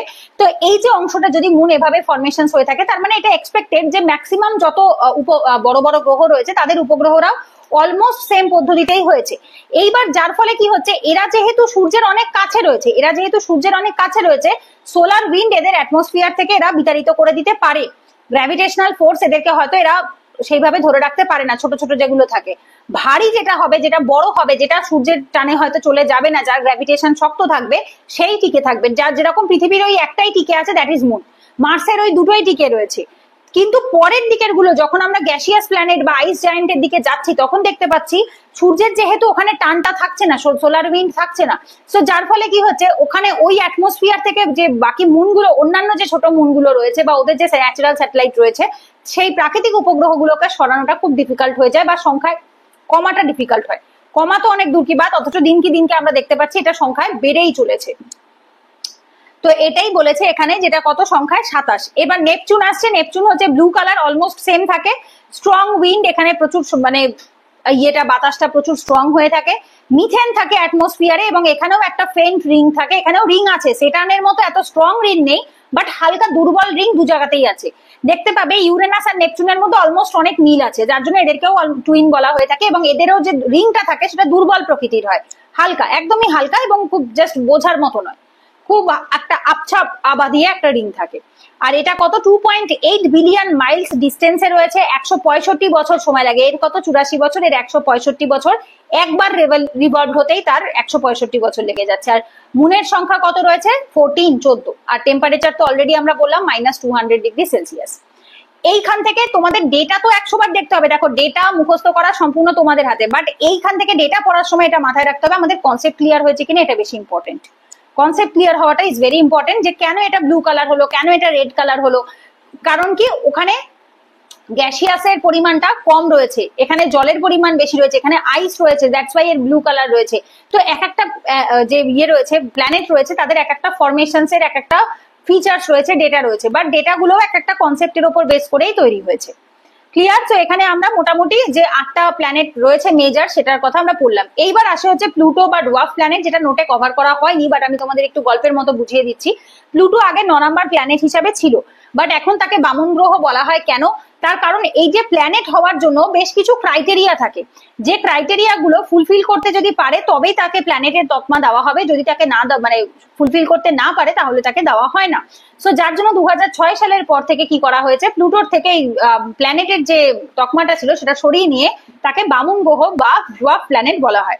প্রথম যে ক্রাইটেরিয়াটা থাকে সেটা হচ্ছে সাইজ, যে সে কতটা বড় সাইজে, সাইজটা ভীষণভাবে ক্ষেত্রে একটা প্ল্যানেটের ক্ষেত্রে ম্যাটার করে। সেকেন্ড যেটা থাকে সেটা হচ্ছে যেটা মেজর কারণ, যে এই কারণেই অ্যাকচুয়ালি প্লুটোর থেকে সেই যে তকমাটা সেটা নেওয়া হয়েছে, সেটা হচ্ছে সে চলার পথে এই যে সান রয়েছে এবং সানকে মাঝখানে রেখে সে যখন কভার করে ঘুরছে, এই যে তার অ্যাক্সিস রয়েছে, এটাকে কি বলা হয়, তাকে অ্যাক্সিস বলা হয়, তার যে কক্ষপথ রয়েছে, তার সেই কক্ষপথে যদি কোনো কিছু পড়ে, সরি অ্যাক্সিস নয় অরবিট, সরি অ্যাক্সিস হচ্ছে মাঝখানে থাকে, এটা হচ্ছে তার অরবিট। অরবিটে যদি তার কোনো কিছু কি হচ্ছে কোনো সামনে যদি ডেব্রিজ আসে, ডেব্রিজ, ঠিক আছে, ডেব্রিজ মানে হচ্ছে যে কোনো কিছুর ভাঙাচোরাকে ডেব্রিজ বলা হয়। যেমন এই যে বাড়ি ভাঙলে রাবিশ বেরোয়, ওটাকেও ডেব্রিজ বলে। স্পেসের মধ্যে ডেব্রিজ থাকে, that is called debris. Debris কথাটার মানেই হচ্ছে যে কোনো কিছু, যেমন ধরো এই যে স্টেরয়েড, তারপর হচ্ছে অ্যাস্টেরয়েড রয়েছে, মিটিওরস রয়েছে, মিটিরয়েডস রয়েছে, যেগুলো তোমার পথে বাধা হতে পারে, তার কক্ষপথে এমন কিছু বাধা হতে পারে, সেইটাকেই ডেব্রিজ বলা হচ্ছে। তো যদি সে সেটাকে কাটিয়ে ভেঙে দিয়ে বেরিয়ে যেতে পারে নিজের ঘোরার জন্য কক্ষপথে, তখন তাকে কি বলা হবে, হচ্ছে তাকে প্ল্যানেট বলা হবে। এইবার প্লুটো এই ক্ষেত্রে কি হলো, ব্যর্থ হলো। প্লুটো এই ক্ষেত্রে ব্যর্থ হলো, তার কারণ হচ্ছে প্লুটো তার সামনে আসা ডেব্রিজ গুলোকে সরাতে পারে না, বা পারেনি কোনো কারণে, হয়তো আগে পারতো বা পরে হয়তো পারেনি, তার হয়তো যে স্পিডটা সেটা সেই পরিমাণ ফোর্সে ছিল না, বা সে সাইজে এতটা বড় ছিল না, যার ফলে কি হয়েছে সে সেই জিনিসগুলোকে বাধা দিয়ে সরাতে পারেনি। কারণ কি একটা রোগা মানুষ দেখবে খেয়াল করে ধাক্কা দিয়ে কাকে সরাতে পারে, বাট একটা মোটা হেলদি হলে বা একটা স্ট্রং হলে সে সরিয়ে দিতে পারবে। তো স্বাভাবিকভাবে সাইজটা ভীষণভাবে ম্যাটার করে কোনো কিছুতে ফোর্স বা ধাক্কা দেওয়ার জন্য। সো যার ফলে সে সেটা করতে ব্যর্থ হয়, এবং তারপর থেকেই কি করা হচ্ছে, তাকে আর গ্রহের লিস্টে রাখা হচ্ছে না, তাকে এখন বামন গ্রহ বা ডোয়ার্ফ প্ল্যানেট বলা হয়। ক্লিয়ার? এরপরে নেক্সট টপিক আসবো আমরা, সেকেন্ড টপিক। এখানে আমাদের ফার্স্ট টপিক সোলার সিস্টেম খুব ইন ডিটেল বুঝিয়ে দিয়েছি, আশা করছি আর কারোর কোনো মনে ডাউট নেই। স্টিল যদি কোনো প্রশ্ন থাকে তোমরা কমেন্ট সেকশনে জিজ্ঞেস করতে পারো, আমার সাধ্য মতো আমি নেক্সট ক্লাসে সেগুলো কভার করার চেষ্টা করব। এরপর আসবো shape of the earth. Shape of the earth হচ্ছে নেক্সট টপিক আমাদের, ঠিক আছে। এই ক্ষেত্রে আমরা বেশ কিছু, এখানে আমাদের যে নোট রয়েছে, কিছু আর্লি বিলিফস এবং আর্থের শেপ কিরকম ছিল, মডার্ন সাইন্টিফিক ভিউ কি বলছে, তারপরে হচ্ছে তোমার জিওডিক এভিডেন্স কি বলছে, অ্যাকচুয়াল বর্তমান শেপ কি রয়েছে সেটাও রয়েছে। বাট তার আগে আর্থের প্রথম যে বিশ্বাসটা ছিল সেটা অনেকে মনে করতো, প্রথম যারা স্পেশালি এখানে বলাই রয়েছে মেসোপটেমিয়া, আর্লি গ্রিস, ইন্ডিয়াতেও কেউ কেউ মনে করে থাকতেন যে আর্থ একটা ফ্ল্যাট বেস। ফ্ল্যাট বেস মানে হচ্ছে, এক সেকেন্ড একটু ওয়েট করো, একটু পরিষ্কার করে দিই। ফ্ল্যাট বেস হচ্ছে চৌকো প্যাটার্ন, বা আয়তকারও হতে পারে, যে কোনো আকারই হতে পারে, বাট ওপরটা কি হবে, ওপরটা হবে চৌকাকার হবে, এই যে এরকম হবে ওপরটা। তো ওনাদের ধারণা ছিল ওপরটা, আর্তের ওপরটা এরকম একটা চৌকাকার প্রথমে ছিল, বাট পরের দিকে তারা বুঝতে পারে, রিয়ালাইজ করে যে না এটা একটা স্ফেরিক্যাল শেপ। কখন পিথাগোরাস 6th সেঞ্চুরি বিসিতে কি বলছেন, একটা round shadow of the earth during the lunar eclipse, যখন উনি পিথাগোরাস দেখেন যে লুনার এক্লিপসের সময়, চন্দ্রগ্রহণের সময় একটা রাউন্ড শেপ কি হচ্ছে পৃথিবীর ওপরে পড়ছে। এইবার এইখান থেকে আমরা এখানে বেশ কিছু শেপ অফ আর্থের মধ্যে কিছু পয়েন্ট আমরা পাবো, যে পয়েন্টগুলো আমাদেরকে আলোচনা করতে হবে ফর দ্য কনসেপচুয়াল ক্ল্যারিটি। যে যখন আমি বলছি স্ফেরিক্যাল, স্ফেরিক্যাল মানে একটা ডিম্বাকৃতি বা একটা গোলাকার প্যাটার্ন, তো এই স্ফেরিক্যাল বা গোলাকার প্যাটার্নটা যে প্রুফ হচ্ছে সেটা কি কি কারণে প্রুফ হচ্ছে। তো এখানে 8টা কারণ এখানে বইয়েও মেনশন করা আছে, যে 8টা কারণ আমাদেরকে কি করতে হবে, বুঝতে হবে কনসেপচুয়াল ক্ল্যারিটির জন্য। প্রথম আসবো আমরা কি, সার্কামনেভিগেশন। সার্কামনেভিগেশন, যার জন্য একটা ছবি আমি এখানে তোমাদের অ্যাড করে দিয়েছি, এখানে চলে এসো এই পেজটাতে। এইটা হচ্ছে সার্কামনেভিগেশনের ছবি, এই দুটো, ঠিক আছে। কি দেখো, পৃথিবীর ওপরে যদি একটা জাহাজ নিয়ে আমরা বেরোই, লাইক ধরো যদি পৃথিবীর ওপরে হয়, ধরো পৃথিবীটা আমি ধরলাম এরকম একটা ফ্ল্যাট চৌকো পৃথিবী, ছোটবেলায় আমরা পড়েছি না জাহাজের এক্সাম্পল দিয়ে, এগুলো আমাদের সিলেবাসে ছোটবেলায় ছিল। তো ধরো এর ওপর যদি একটা জাহাজ নিয়ে আমি বেরোই, একটা টাইমের পর এখান থেকে আমি ধপ করে নিচে পড়ে যাবো, বোঝা গেছে। যদি এটা ফ্ল্যাট হয় তাহলে এই অবধি তো আমার একটা সীমানা থাকবে, এই সীমানাটা যেই আমি ক্রস করবো আমি নিচে ধপ করে পড়ে যাবো। বাট আমরা কিরকম পড়ি, যখন কোনো জাহাজ নিয়ে যখন কেউ সমুদ্র যাত্রায় বেরোয়, নেভিগেশনে বেরোয়, নেভিগেশন মানে সমুদ্র যাত্রা বা ভয়েজেস বলা হয়। সো যদি আমরা পৃথিবীর সারফেসের ওপরে সার্কামে নেভিগেশন করি, পৃথিবীর ওপরে এই যে জাহাজটার ছবি দেখা যাচ্ছে, এখানে একটা জাহাজের ছবি দেখা যাচ্ছে, আমরা কি এখান থেকে নিচে পড়ে যাই? না, পড়ে যাই না, রাইট। তো আমরা কি হয়, আমরা ঘুরে যেখান থেকে স্টার্ট করি সেখানেই আবার চলে আসি, প্রথমত। দ্বিতীয়ত, যখন আমরা জাহাজের দিকে মানে জাহাজটা নিয়ে যখন যাই, তখন আমরা দেখতে পাবে, খেয়াল করে, জাহাজের এই মাথাটা আগে দেখতে পাই, এই সাইডটা পেছন দিকটা আমরা আগে দেখতে পাই না। এই যে এখানেও দেখো, খেয়াল করে, যদি তুমি এই জায়গায় দাঁড়িয়ে থাকো তুমি এই মাথাটা আগে দেখতে পাবে, এটা দেখতে পাবে না। ইভেন সেম ভাবে তুমি এখানটায় দাঁড়িয়ে থাকো, তুমি এই মাথাটা দেখতে পাবে, তুমি এটা দেখতে পাবে না। যদি পৃথিবী এরকম ফ্ল্যাট হতো, তুমি তো সমান ভাবে সব জায়গা দেখতে পেতে, এটাও দেখতে পেতে, এটাও দেখতে পেতে। বাট এটা কি আমরা পেছন দিক থেকে আমরা দেখতে পাই? জাহাজ বা নৌকোর জেনারেলি দেখতে পাই না। কেন কি? কারণ সমুদ্রের ওপর থেকে যখন জাহাজটা যাচ্ছে, ওর ফ্রন্টের দিকটা ওপর দিকে রয়েছে, বাট ওর যে পেছন দিকটা, নিচের দিক যেটা বটম যেটা রয়েছে, সেটা তো নিচে রয়েছে, বোঝা গেছে। সো যার ফলে কি হচ্ছে, দেখা যাচ্ছে না। সো এইটা প্রুফ করে, যদি এটা ফ্ল্যাট সারফেস হতো তাহলে এটা সব জায়গা থেকেই সমানভাবে দেখা যেত এবং একটা টাইমের পর গিয়ে ও নিচে পড়ে যেত। বাট কই, সেটা তো হচ্ছে না। তার মানে কি, এটা সামহাউ এটা গোলাকার প্যাটার্ন, ঠিক আছে। সো এইটা আসছে কিসের, প্রথম কারণ। এরপর আসে সার্কুলার হরিজন। সার্কুলার হরিজনের ক্ষেত্রে কি বলছে, এই ছবিটা হচ্ছে সার্কুলার হরিজনের ক্ষেত্রে। এই ছবিটাতে দেখো, এই যে যখন আমরা হরিজনের জেনারেলি কোনো সমুদ্রের ছবি ড্র করি বা দেখি, বা নিজেরাও যখন কোথাও ঘুরতে যাই, দেখবে স্পেশালি কোনো বিচ সাইডে যদি ঘুরতে যাও, দেখতে পাবে তখন আমরা এরকম টাইপের দেখতে পাই না, কোনা জায়গাগুলো দেখতে পাই যে এই কোনাগুলো জেনারেলি এরকম প্যাটার্ন হয়ে যায়, এরকম একটা গোলাকার প্যাটার্ন হয়ে যায়, মানে ওই কোনাগুলো ভেতর দিকে ঢুকে যায় আর ওপর দিকটা একটু উঁচু প্যাটার্ন হয়ে যায়। তো যেটা থেকে আমাদের একটা এই যে হরিজন, হরিজন মানে দিগন্ত রেখা, এই যে লাইন কালার, লাল কালারের যে রেখাটা দেখতে পাচ্ছ, এইটাকে কি বলা হয়, দিগন্ত রেখা। দিগন্ত মানে হরিজন। তো এই হরিজন যেটা রয়েছে সেটা একটা সার্কুলার প্যাটার্নে থাকে, সেটা এরকম স্ট্রেট প্যাটার্নে হয় না, ঠিক আছে, এরকম স্ট্রেট প্যাটার্নে হয় না। সো এটা হচ্ছে সেকেন্ড রিজন হিসেবে বলা হচ্ছে, যে যেটা দেখে বোঝা যাচ্ছে পৃথিবীর শেপ গোলাকার, চৌকো নয়। শিপস ভিজিবিলিটি অলরেডি আমি বুঝিয়ে দিলাম, শিপসের ওই যে জাহাজের যে ভিজিবিলিটির যে কনসেপ্টটা রয়েছে, এই একই ছবি দিয়ে বোঝানো যাচ্ছে। একটা প্রথম যেটা বলছে কি সার্কামনেভিগেশন, একটা প্রথমটা আসছে হচ্ছে জাহাজ থেকে নিচে পড়ে যাওয়া, জাহাজটা ধপ করে নিচে পড়ে যাবে, এটা হচ্ছে 1 নাম্বার পয়েন্টটা। আর হচ্ছে শিপসের ভিজিবিলিটি, শিপকে যদি আমরা এই জায়গায় দাঁড়িয়ে যদি জাহাজকে দেখি, তার সামনের পোর্শনসটা আগে দেখতে পাই, পেছনের পোর্শনসটা পরে দেখতে পাই। যদি এটা ফ্ল্যাট হতো তাহলে আমরা পেছনের পোর্শনসটাকেও সমানভাবেই দেখতে পেতাম। সো এই দুটো কনসেপ্ট একই সাথে, সার্কামনেভিগেশন আর শিপস ভিজিবিলিটি একই সাথে কনসেপ্ট ক্লিয়ার হয়। সানরাইজ এবং সানসেট, এটা তো একটা বেসিক কনসেপ্ট রয়েছে, যে আমরা জেনারেলি জানবে কিছু জায়গাতে দেখতে পাই সূর্য আগে উদয় হচ্ছে, কিছু জায়গাতে সূর্য পরে উদয় হয়। জেনারেলি এটা তো সবাই আশা করি জানি যে পূর্ব দিক থেকে সূর্য ওঠে, জাপানকে সূর্য উদয়ের দেশ বলে, এগুলো তো একটা ক্লাস 2, 5 এর 5, 6 এর বাচ্চাও জানবে আশা করি, এটা বেসিক কনসেপ্ট। তার মানে কি, জাপান পূর্ব দিকে রয়েছে, তার মানে সূর্য পূর্ব দিকে আগে আসে, পশ্চিম দিকে পরে যায়। কিন্তু আমরা এটুকু কনফার্ম জানি যে সূর্য তো এদিক যায়, উদয় হয় না, পৃথিবী ঘুরতে থাকে। সো পৃথিবী যদি ঘোরে, এটা যদি আমরা জানি, তাহলে তার মানে নিশ্চয়ই কোনো একটা জায়গা রয়েছে, কোনো একটা সেকশনস রয়েছে যে সেকশনসটাতে কি হচ্ছে, আগে সূর্য পড়ছে, আর কোনো একটা সেকশনস রয়েছে যেখানে সূর্য পরে পড়ছে। তার মানে এখানে সূর্য আগে পড়ছে আর এই নিচের দিকে সূর্যের আলোটা পরে পড়ছে। তার মানে নিশ্চয়ই এটা গোলাকার হবে। যদি এটা চৌকো হতো তাহলে তো সব জায়গায় সমানভাবে পড়তো। ধরো যদি এরকম হতো, এই সামনে একটা সূর্য আর এই সামনে পৃথিবী রয়েছে, তাহলে এই জায়গাটা তো সব জায়গায় সমান পড়তো, রাইট? আমরা জানি চৌকো জিনিসের সব জায়গায় সমান পড়ে, গোলাকার বলেই তো পোলের কাছে কম পড়ছে আর ইকুয়েটারের কাছে বেশি পড়ছে, রাইট? পোলের কাছে বা হচ্ছে আমাদের যে ইয়ে রয়েছে, নর্থ পোল সাউথ পোল রয়েছে, সেখানে কম পড়ছে, আর ইকুয়েটার মানে নিরক্ষরেখার কাছে 0 ডিগ্রির কাছে মাঝখানটাতে বেশি পড়ছে। সো এই সূর্য উদয় এবং সূর্য অস্ত যাওয়া, এটা দেখেও আমরা বুঝতে পারছি যে পৃথিবী গোলাকার হবে। যদি পৃথিবী চৌকো হতো তাহলে এট এ টাইম গোটা বিশ্বে সব সময় একই সাথে সূর্য উদয় হতো, একই সাথে সূর্য অস্ত হতো। কই, সেটা তো হয় না। আমরা দেখতে পাচ্ছি আমেরিকাতে কোনো একটা জায়গায় দিন রয়েছে, কোথাও রাত রয়েছে। সব থেকে বড় ব্যাপার, ভারতবর্ষেই 2 ঘন্টার ডিফারেন্স রয়েছে।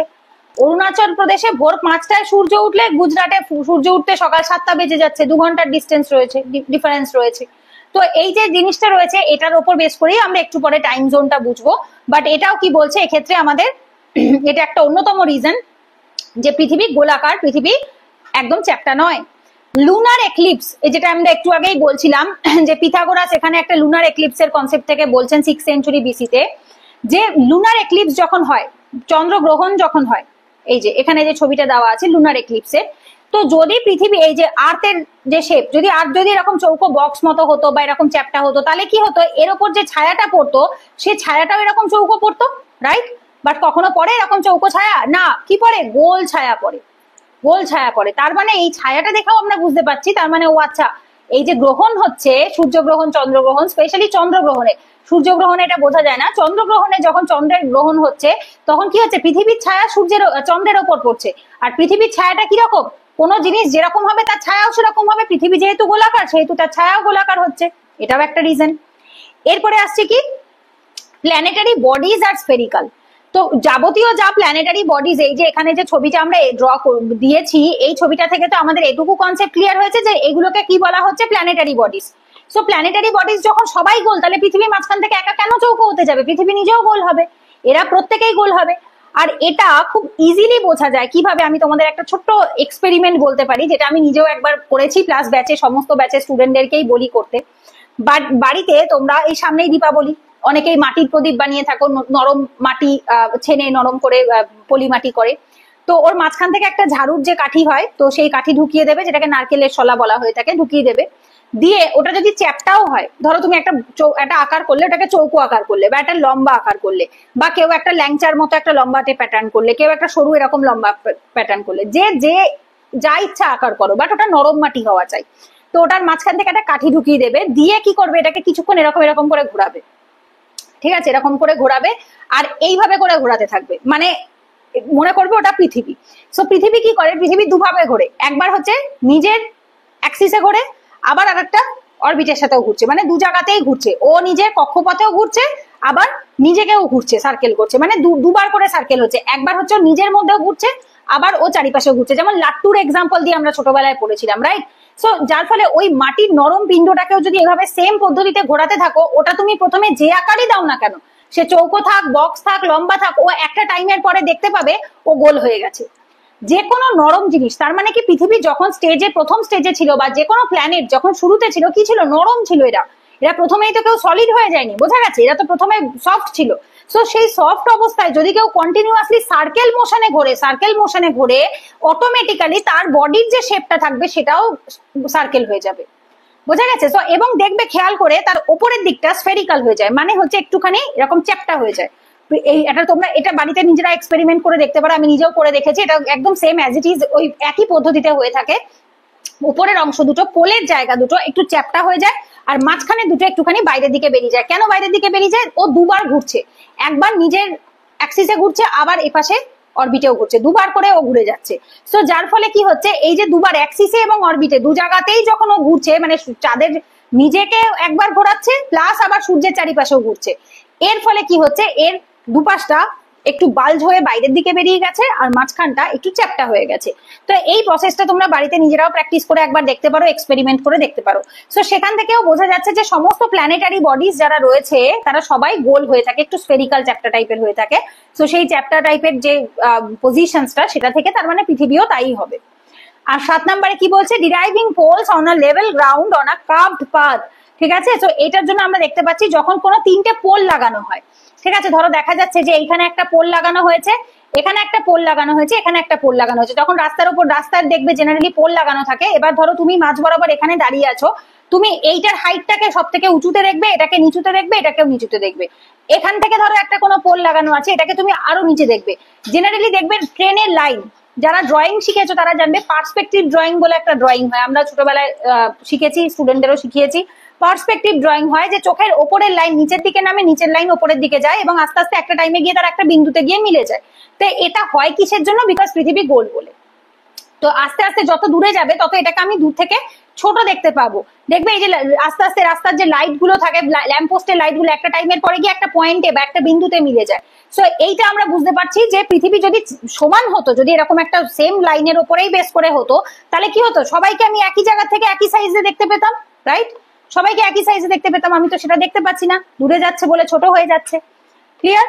আর 8 নম্বরে কি বলছে, এরিয়াল ফটোগ্রাফস। এরিয়াল ফটোগ্রাফস মানে এরিয়াল কথাটা আসে এয়ার থেকে, মানে বাতাস থেকে। সো এখন আমাদের টেকনোলজি অনেক আপডেট হয়ে গেছে, যার ফলে আমরা কি হচ্ছে স্যাটেলাইট ইমেজ দেখতে পাই। ওপর থেকে যে ছবিগুলো তোলা হয়ে থাকে পৃথিবীর, সেখান থেকেও আমরা দেখতে পাচ্ছি যে পৃথিবী কি হচ্ছে গোলাকার। এরিয়াল ফটোগ্রাফ কোনগুলো, যেটা তোমরা গুগল আর্থ বলে যে অ্যাপসটা রয়েছে, গুগল আর্থ থেকেও তোমরা দেখতে পাবে। একটু জুম করবে, করার ফলে তোমরা দেখতে পাবে যে পৃথিবী যে গোলাকার। ঠিক আছে, তো তোমাদের আমি এখানে একটুখানি হালকা দেখিয়ে দিচ্ছি। এই যে এইগুলোকে বলা হয়ে থাকে এরিয়াল ফটোগ্রাফস। এটা হচ্ছে এরিয়াল ফটোগ্রাফস। এই যে কোথায় কোথায় এখন রাত্রিবেলা রয়েছে সেটাও তোমরা এখানে দেখতে পাচ্ছ, কোথায় এখন দিন রয়েছে সেটাও দেখা যাচ্ছে। ঠিক আছে, এই যে দেখো এখন আমাদের ভারতবর্ষ কোথায় রয়েছে, এই হচ্ছে ভারতবর্ষ। ভারতবর্ষে এখন কি রয়েছে, রাত রয়েছে। আর এই পাশ থেকে দেখো আবার এই Africa, America, north America, south America দেখো দিন রয়েছে। ঠিক আছে, সো এইগুলোকে বলা হয়ে থাকে এরিয়াল ফটোগ্রাফস। ক্লিয়ার? ওকে, এরপরে আসবো আমরা নেক্সট টপিকে, যেটার নাম হচ্ছে rotation and revolution of Earth. Rotation and revolution concept আমি আগেই বলে দিয়েছি। এটা যদি তোমাদের মনে হয় রোটেশন, রেভলিউশন, ল্যাটিটিউড, লঙ্গিটিউড, এগুলোর জন্য তোমরা এনসিইআরটি রেফার করতে পারো। ফ্রি ক্লাস আমার চ্যানেলেই ডেসক্রিপশনস এর ইয়ে দেওয়া থাকবে, কি বলে ওটাকে, প্লে লিস্টের লিঙ্ক দেওয়া রয়েছে, তোমরা একবার চেক করে নিতে পারো। ক্লাস 6 এর এনসিইআরটির ক্লাস কমপ্লিট করানো হয়েছিল, সেখানে বোঝানো আছে। যাই হোক, আমি এখানে খুব ছোটভাবে তোমাদের বুঝিয়ে দিচ্ছি। একটা হচ্ছে আহ্নিক গতি, একটা হচ্ছে বার্ষিক গতি। তো জেনারেলি আমরা বাংলায় যেটা বলে থাকি, একটা আমাদের প্রত্যেক দিন 24 ঘন্টাকে নির্ধারণ করে, 24 আওয়ার্স কে নির্ধারণ করে, আর একটা আমাদের 365 ডেজ কে নির্ধারণ করে।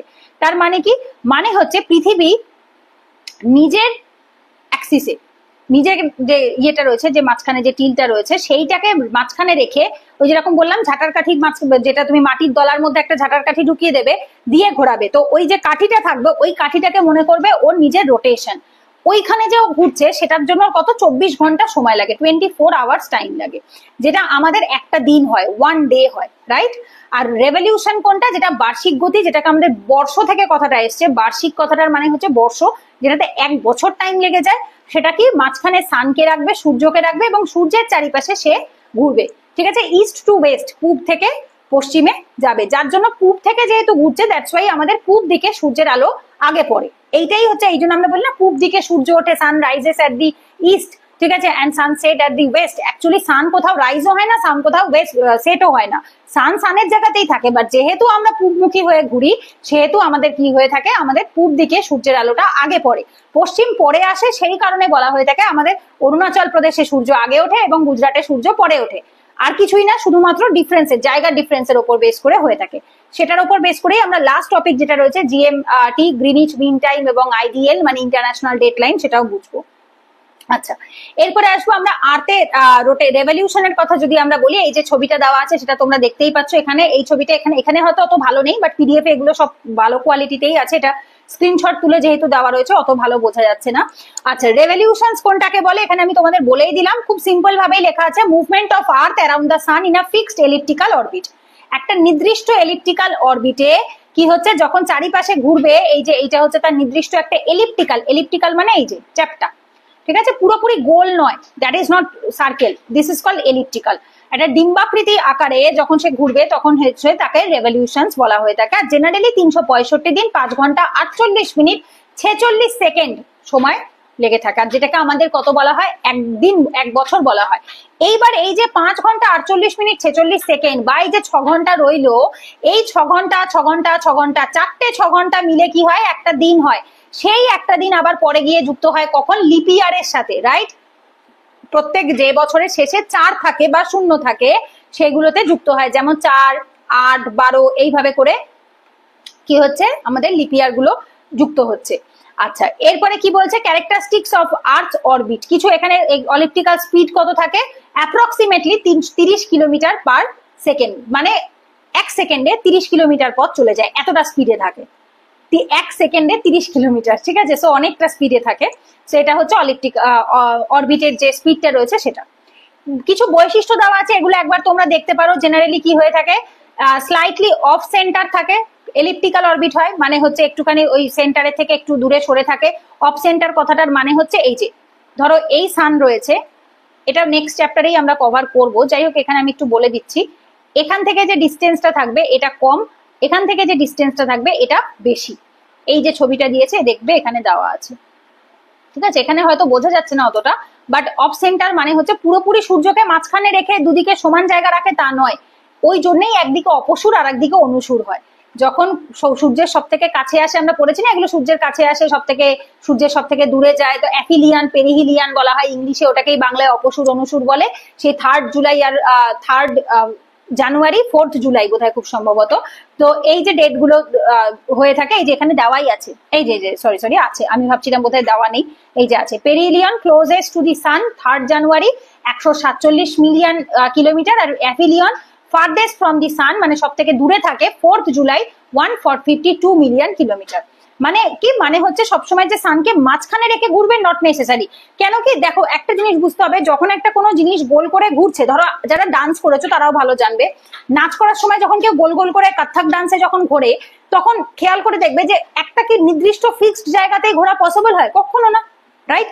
কখনো কখনো তো একটু এগিয়ে যাবে, কখনো একটু পিছিয়ে যাবে, যে জায়গাটা থাকবে সেটা তো সবসময় একদম 100% ফিক্সড হবে না। তো স্বাভাবিকভাবে যে কোনো ন্যাচারাল অবজেক্ট, আর তো একটা ন্যাচারাল অবজেক্ট, ও কোনো কৃত্রিম জিনিস নয় যে ওকে যেরকম ভাবে ট্রিট করা হবে একটা মেশিনের মতো সেভাবে ট্রিট হবে। তো একটা প্রাকৃতিক অবজেক্ট স্বাভাবিকভাবে কি হবে, একটু এদিক ওদিক 19-20 করে ঘুরতেই পারে, ঠিক আছে। আর এখানে এফেক্টস কি বলছে, এই রেভলিউশন হওয়ার ফলে প্রচুর চেঞ্জেস হয়।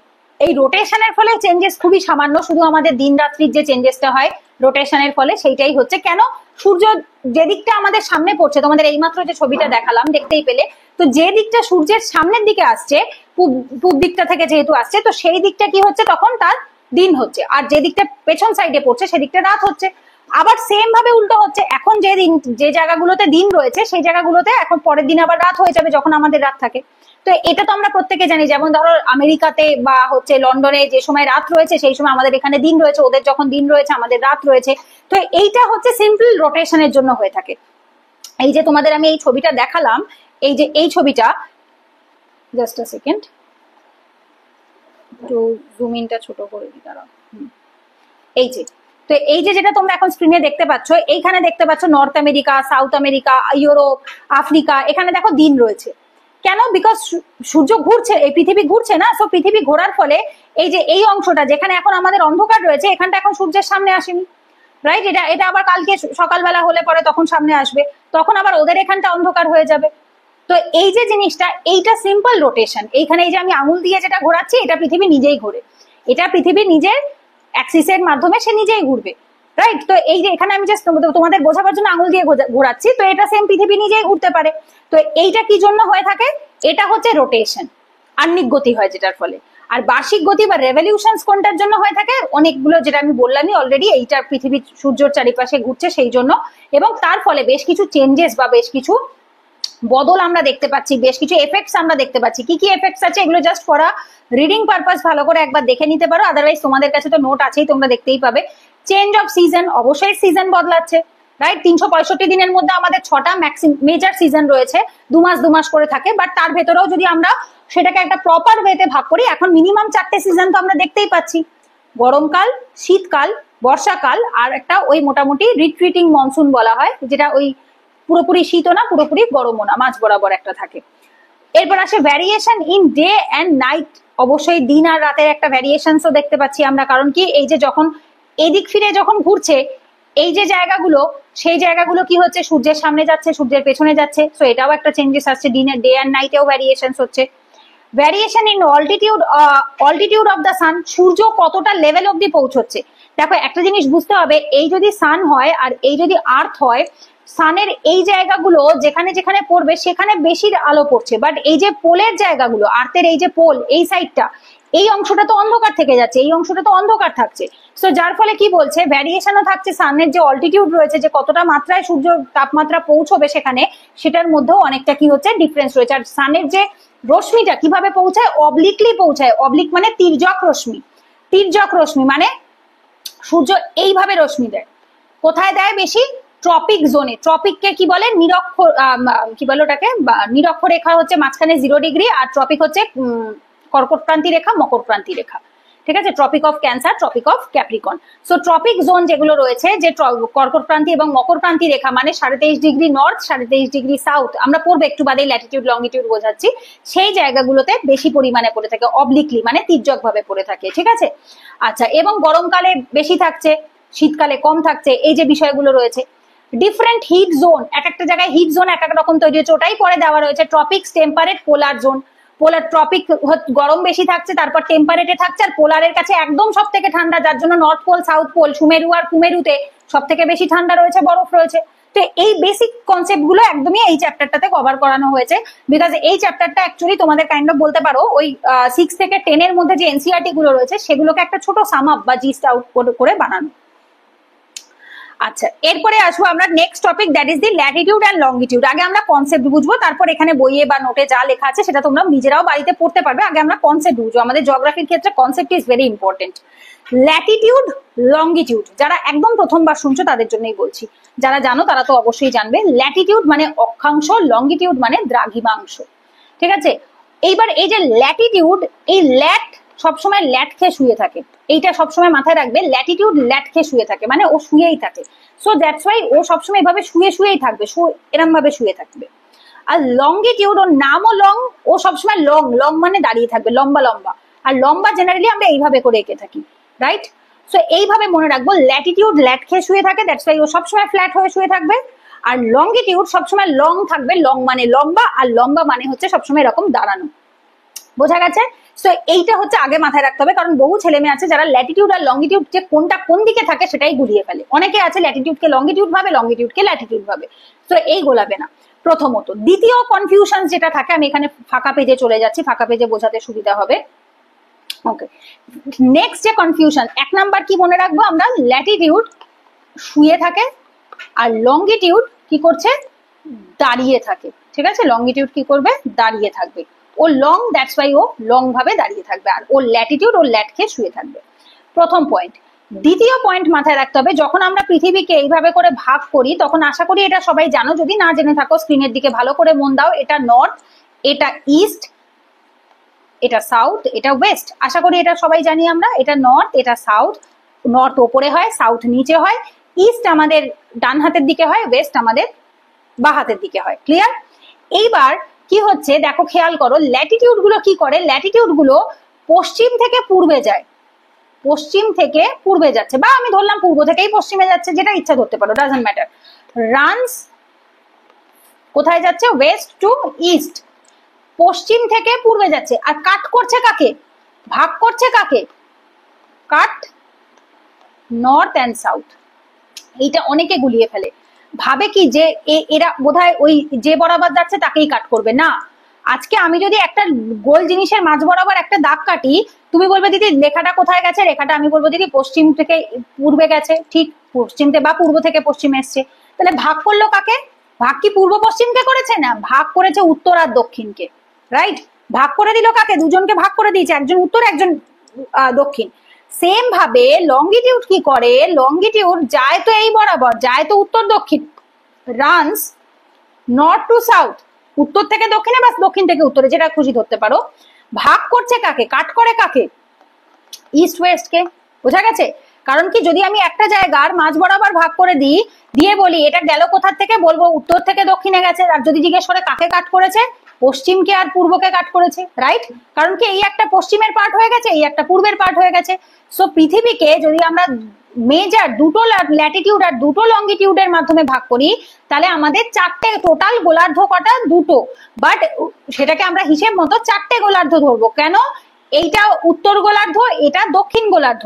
ঠিক আছে, দেখো এটা উত্তর গোলার্ধ, এটা দক্ষিণ গোলার্ধ। আবার যদি বলি তাহলে কি হয়ে যাবে, এটা হয়ে যাবে পশ্চিম গোলার্ধ, এটা হয়ে যাবে পূর্ব গোলার্ধ। বোঝা গেছে? সো যার ফলে আমরা কি করব, আমরা আমাদের এখানে চারটে গোলার্ধ হিসাবে নিতে পারি। এটা হচ্ছে উত্তর পূর্ব গোলার্ধ, এটা দক্ষিণ পূর্ব গোলার্ধ, এটা এটা দক্ষিণ পশ্চিম গোলার্ধ, এটা উত্তর পশ্চিম গোলার্ধ। ক্লিয়ার? কেন? এটা নর্দার্ন হেমিস্ফিয়ার, গোলার্ধ মানে হেমিস্ফিয়ার, গোলের অর্ধ মানে গোলের অর্ধেক। পৃথিবী যেহেতু গোল, দ্যাটস ওয়াই তার half, that's why it is called the গোলার্ধ, হেমিস্ফিয়ার বলে ইংলিশে। এটা উত্তর গোলার্ধ, নর্দার্ন হেমিস্ফিয়ার, এটা দক্ষিণ গোলার্ধ, এটা দক্ষিণ হচ্ছে হেমিস্ফিয়ার, সাউদার্ন হেমিস্ফিয়ার। আর এটা ওয়েস্টার্ন হেমিস্ফিয়ার, এটা ইস্টার্ন হেমিস্ফিয়ার। এইবার এটা ভারত কোথায় রয়েছে? ভারত রয়েছে উত্তর পূর্ব গোলার্ধে। ক্লিয়ার? যখন ইন্ডিয়ান জিওগ্রাফি পড়বো সেখানে আমরা ইন ডিটেল বুঝবো, বাট এখন আপাতত এইটুকু লঙ্গিটিউড ল্যাটিটিউডের কনসেপ্টটা বুঝে নাও যে ভারত রয়েছে কোথায়, উত্তর পূর্ব গোলার্ধে। প্রথমত কনফিউশন গুলো আগে আমি ক্লিয়ার করাচ্ছি, অনেক ছেলে মেয়েদের ল্যাটিটিউড লঙ্গিটিউড নিয়ে অনেক কনফিউশন থাকে। এবার আসে হচ্ছে, এখানে আমি কটা কনফিউশন, তিনটে কনফিউশন ক্লিয়ার করেছি। এবার আসবো 4 নাম্বার কনফিউশনে। এইবার আসি, যখন আমরা ইন্ডিয়ার ল্যাটিটিউড এবং লঙ্গিটিউড পড়াই, তখন ম্যাক্সিমাম ছেলে মেয়ে বলে দিদি এই যে গুজরাট তো পশ্চিমে, দিদি এই যে তামিলনাড়ু কন্যাকুমারী এ তো সাউথে, তাহলে দিদি তাহলে এইখানে ল্যাটিটিউড লঙ্গিটিউডে এগুলো সব ইস্ট কেন লিখছো, এগুলো সব এন কেন লিখছো? ঠিক আছে, এই যে কনফিউশনসটা, কারণ মাথায় রাখতে হবে এই যে ল্যাটিটিউড আর লঙ্গিটিউড কোনো দেশের পয়েন্ট অফ ভিউ থেকে হয় না, পার্টিকুলার একটা পৃথিবী গোটা ওয়ার্ল্ডের পয়েন্ট অফ ভিউ থেকে হয়। সো ইন্ডিয়া যেহেতু টোটালটা নর্দার্ন হেমিস্ফিয়ারে এবং ইস্টার্ন হেমিস্ফিয়ারে পড়ছে, ইন্ডিয়া যেহেতু এই জায়গাটাতে পড়ছে, দ্যাটস ওয়াই ইন্ডিয়ার যত ল্যাটিটিউড লঙ্গিটিউড আছে সবগুলোর পেছনে ই এবং এন ই থাকবে, অন্য আর কিচ্ছু থাকবে না। ক্লিয়ার? এইটা মাথায় রাখতে হবে কোনো জায়গার বেসিসে। ঠিক আছে, যদি গোলার্ধ চেঞ্জ হয়, গোলার্ধ যদি চেঞ্জ হয়ে যায়, তাহলেই একমাত্র তার ল্যাটিটিউড লঙ্গিটিউড চেঞ্জ হবে। কিন্তু ভারতের গুজরাট রয়েছে পশ্চিমে, তামিলনাড়ু রয়েছে সাউথে, এটা ভাবলে চলবে না। সেটা ভারতের দক্ষিণ হতে পারে, বাট গোটা পৃথিবীর তো দক্ষিণে পড়েনি, গোটা পৃথিবীর কোথায় পড়েছে? উত্তর পূর্ব দিকে পড়েছে। বোঝা গেছে? So that's why Latitude longitude সবসময় পৃথিবীর পয়েন্ট অফ ভিউ থেকে হয়, কোনো দেশের পয়েন্ট অফ ভিউ থেকে হয় না। আচ্ছা, এরপরে যেটা আসবো সেটা ফিফথ কনফিউশন, যেটা অনেকের মাথায় থাকে, সেটা হচ্ছে এই ল্যাটিটিউড গুলো এদেরকে প্যারালালস বলা হয়, প্যারালালস। আর প্যারালাল মানে সমান্তরাল, বাংলায় কি বলি? প্যারালাল মানে সমান্তরাল। আর সমান্তরাল রেখা কোনো দিনও মেলে না, সমান্তরাল রেখার ডেফিনেশনই তাই, রাইট? আমরা পড়েছি না ছোট বয়সে যে সমান্তরাল রেখার ডেফিনেশন কি? যে রেখাগুলো কোনোদিনও গিয়ে একসাথে মিলিত হবে না। তো এই ল্যাটিটিউড কোনো দিনও মিলিত হয় না, আর এদের মধ্যে যে ডিফারেন্স না, সব সময় সেম থাকে, সেম। ঠিক আছে, একটা ল্যাটিটিউড থেকে আর একটা ল্যাটিটিউডের মধ্যে যে ডিফারেন্স থাকবে সেটা সব সময় সেম থাকবে, 0, 1, 2, 3, 4 এইভাবে করে ডিগ্রিতে এগোতে থাকবে। এই 0টা ইম্পর্টেন্ট হয়, 23.5 ডিগ্রিটা ইম্পর্টেন্ট হয়, তারপর 30 ডিগ্রিতে সাবট্রপিক জোনটা ইম্পর্টেন্ট হয়, তারপর 66.5 ডিগ্রিটা ইম্পর্টেন্ট হয় টেম্পারেট জোন, তারপর 90 ডিগ্রিতে এসে আমাদের সুমেরু আসে। সেম ভাবে নিচেও থাকে 23.5 ডিগ্রি দক্ষিণ মকর ক্রান্তি রেখা, তারপর থাকে 66.5 ডিগ্রি হচ্ছে আর্কটিক সার্কেল, তারপর 90 ডিগ্রিতে থাকে আন্টার্কটিকা বা সুমেরু। ক্লিয়ার? সরি, কুমেরু। তো এইভাবে করে এইগুলো কখনোই কি হচ্ছে, একটার সাথে একটা যুক্ত হবে না। এই যে এখানে ছবিটা দেখো, স্পষ্টভাবে দেখা যাচ্ছে যে এগুলো একটার সাথে একটা কখনোই যুক্ত হচ্ছে না। ঠিক আছে, এরা সবসময় ডিস্টেন্স, সেম ডিস্টেন্স মেনটেন করে করে যাচ্ছে। সো এরা হচ্ছে কি লাইন অফ ল্যাটিটিউড, আর মাঝখানে 0 ডিগ্রি কে থাকে? ইকুয়েটার। মাঝখানটা 0 হয়, ওপর থেকে 90টা থাকে, নিচ থেকেও 90টা থাকে। তাহলে টোটাল ল্যাটিটিউড কটা? 180টা। আর লঙ্গিটিউড টোটাল কটা? 180টা। টোটাল যোগ করলে কত হলো? 360 ডিগ্রি, রাইট? এই জন্য আমরা যখন অঙ্ক করে থাকি, আমরা 360 ডিগ্রি আমরা বলি না, জানিস তো পুরো 360 ডিগ্রি ঘুরে গেল, তার মানে কি পুরো পাল্টে গেছে। সো কোনো জিনিসকে কমপ্লিট বোঝালে তাকে 360 দিয়ে আমরা বুঝিয়ে থাকি, রাইট? সো 90 ডিগ্রি কিরকম দেখতে হয়? This is 90 degree, 90 degree. এটা কিরকম হলো? 90 ডিগ্রি।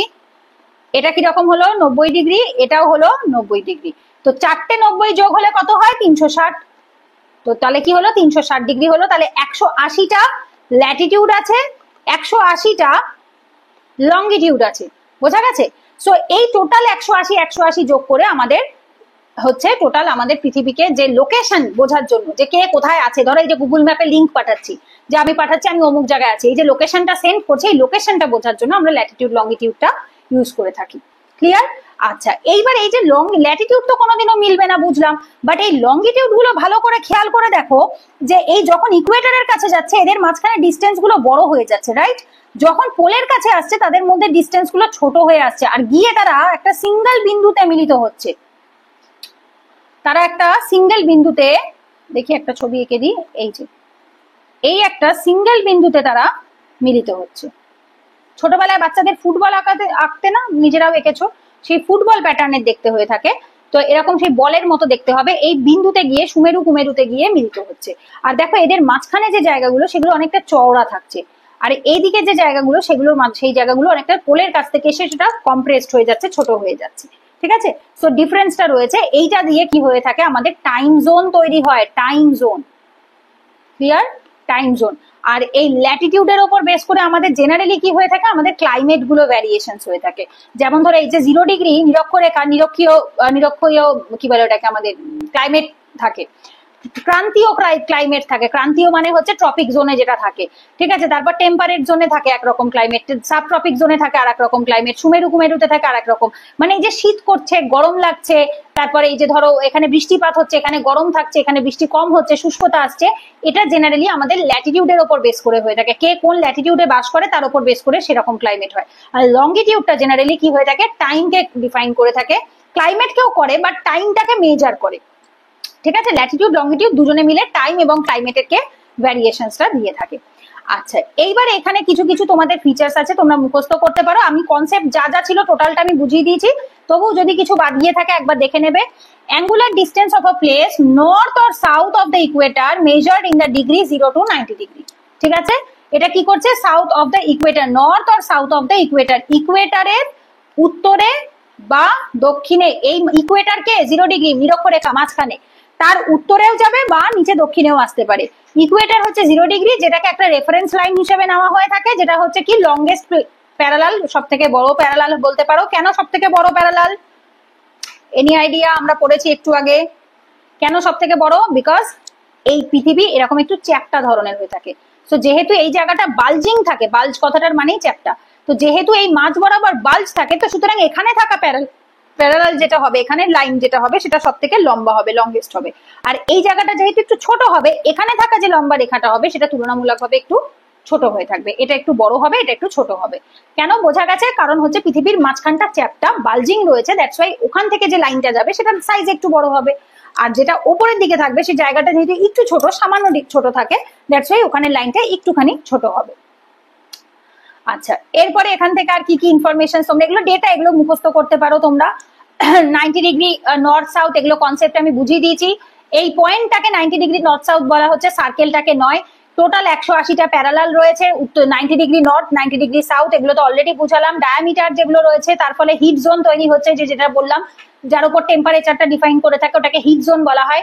ট্রপিক জোন, তারপরে হচ্ছে ইয়ে কি বলে ওটাকে, ইকুয়েটারাল জোন, যেটা 0 ডিগ্রির কাছে থাকে। Basis of the climatic variation already বলে দিলাম, ল্যাটিটিউডের উপর বেস করে, এগুলো সব পড়িয়ে দিয়েছি। হ্যাঁ, হেল্পস ইন দ্য, এগুলো সব বোঝানো আছে, শুধু একবার দেখে নিও কি ল্যাটিটিউড কোন কোনগুলো আছে, সব বোঝানো আছে। ট্রপিক অফ ক্যান্সার, কর্কট ক্রান্তি রেখা, মকর ক্রান্তি রেখা, আর্টিক সার্কেল, আন্টার্কটিক সার্কেল, সুমেরু বৃত্ত, কুমেরু বৃত্ত, আর একদম শেষে পোল রয়েছে, এখানে ছবিও দেওয়া আছে।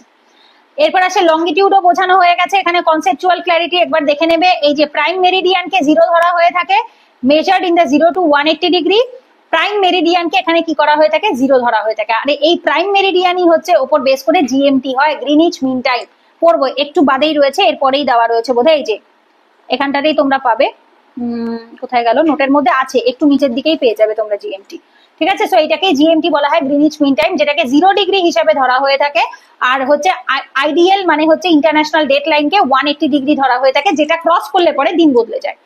এদিকে পূর্বের দিকে যাব তো দিন একদিন পিছিয়ে গেলাম, আবার ওই দিনটা পালন করতে পারবো, আবার পশ্চিমের দিকে আসবো, আবার একদিন এগিয়ে যাবে।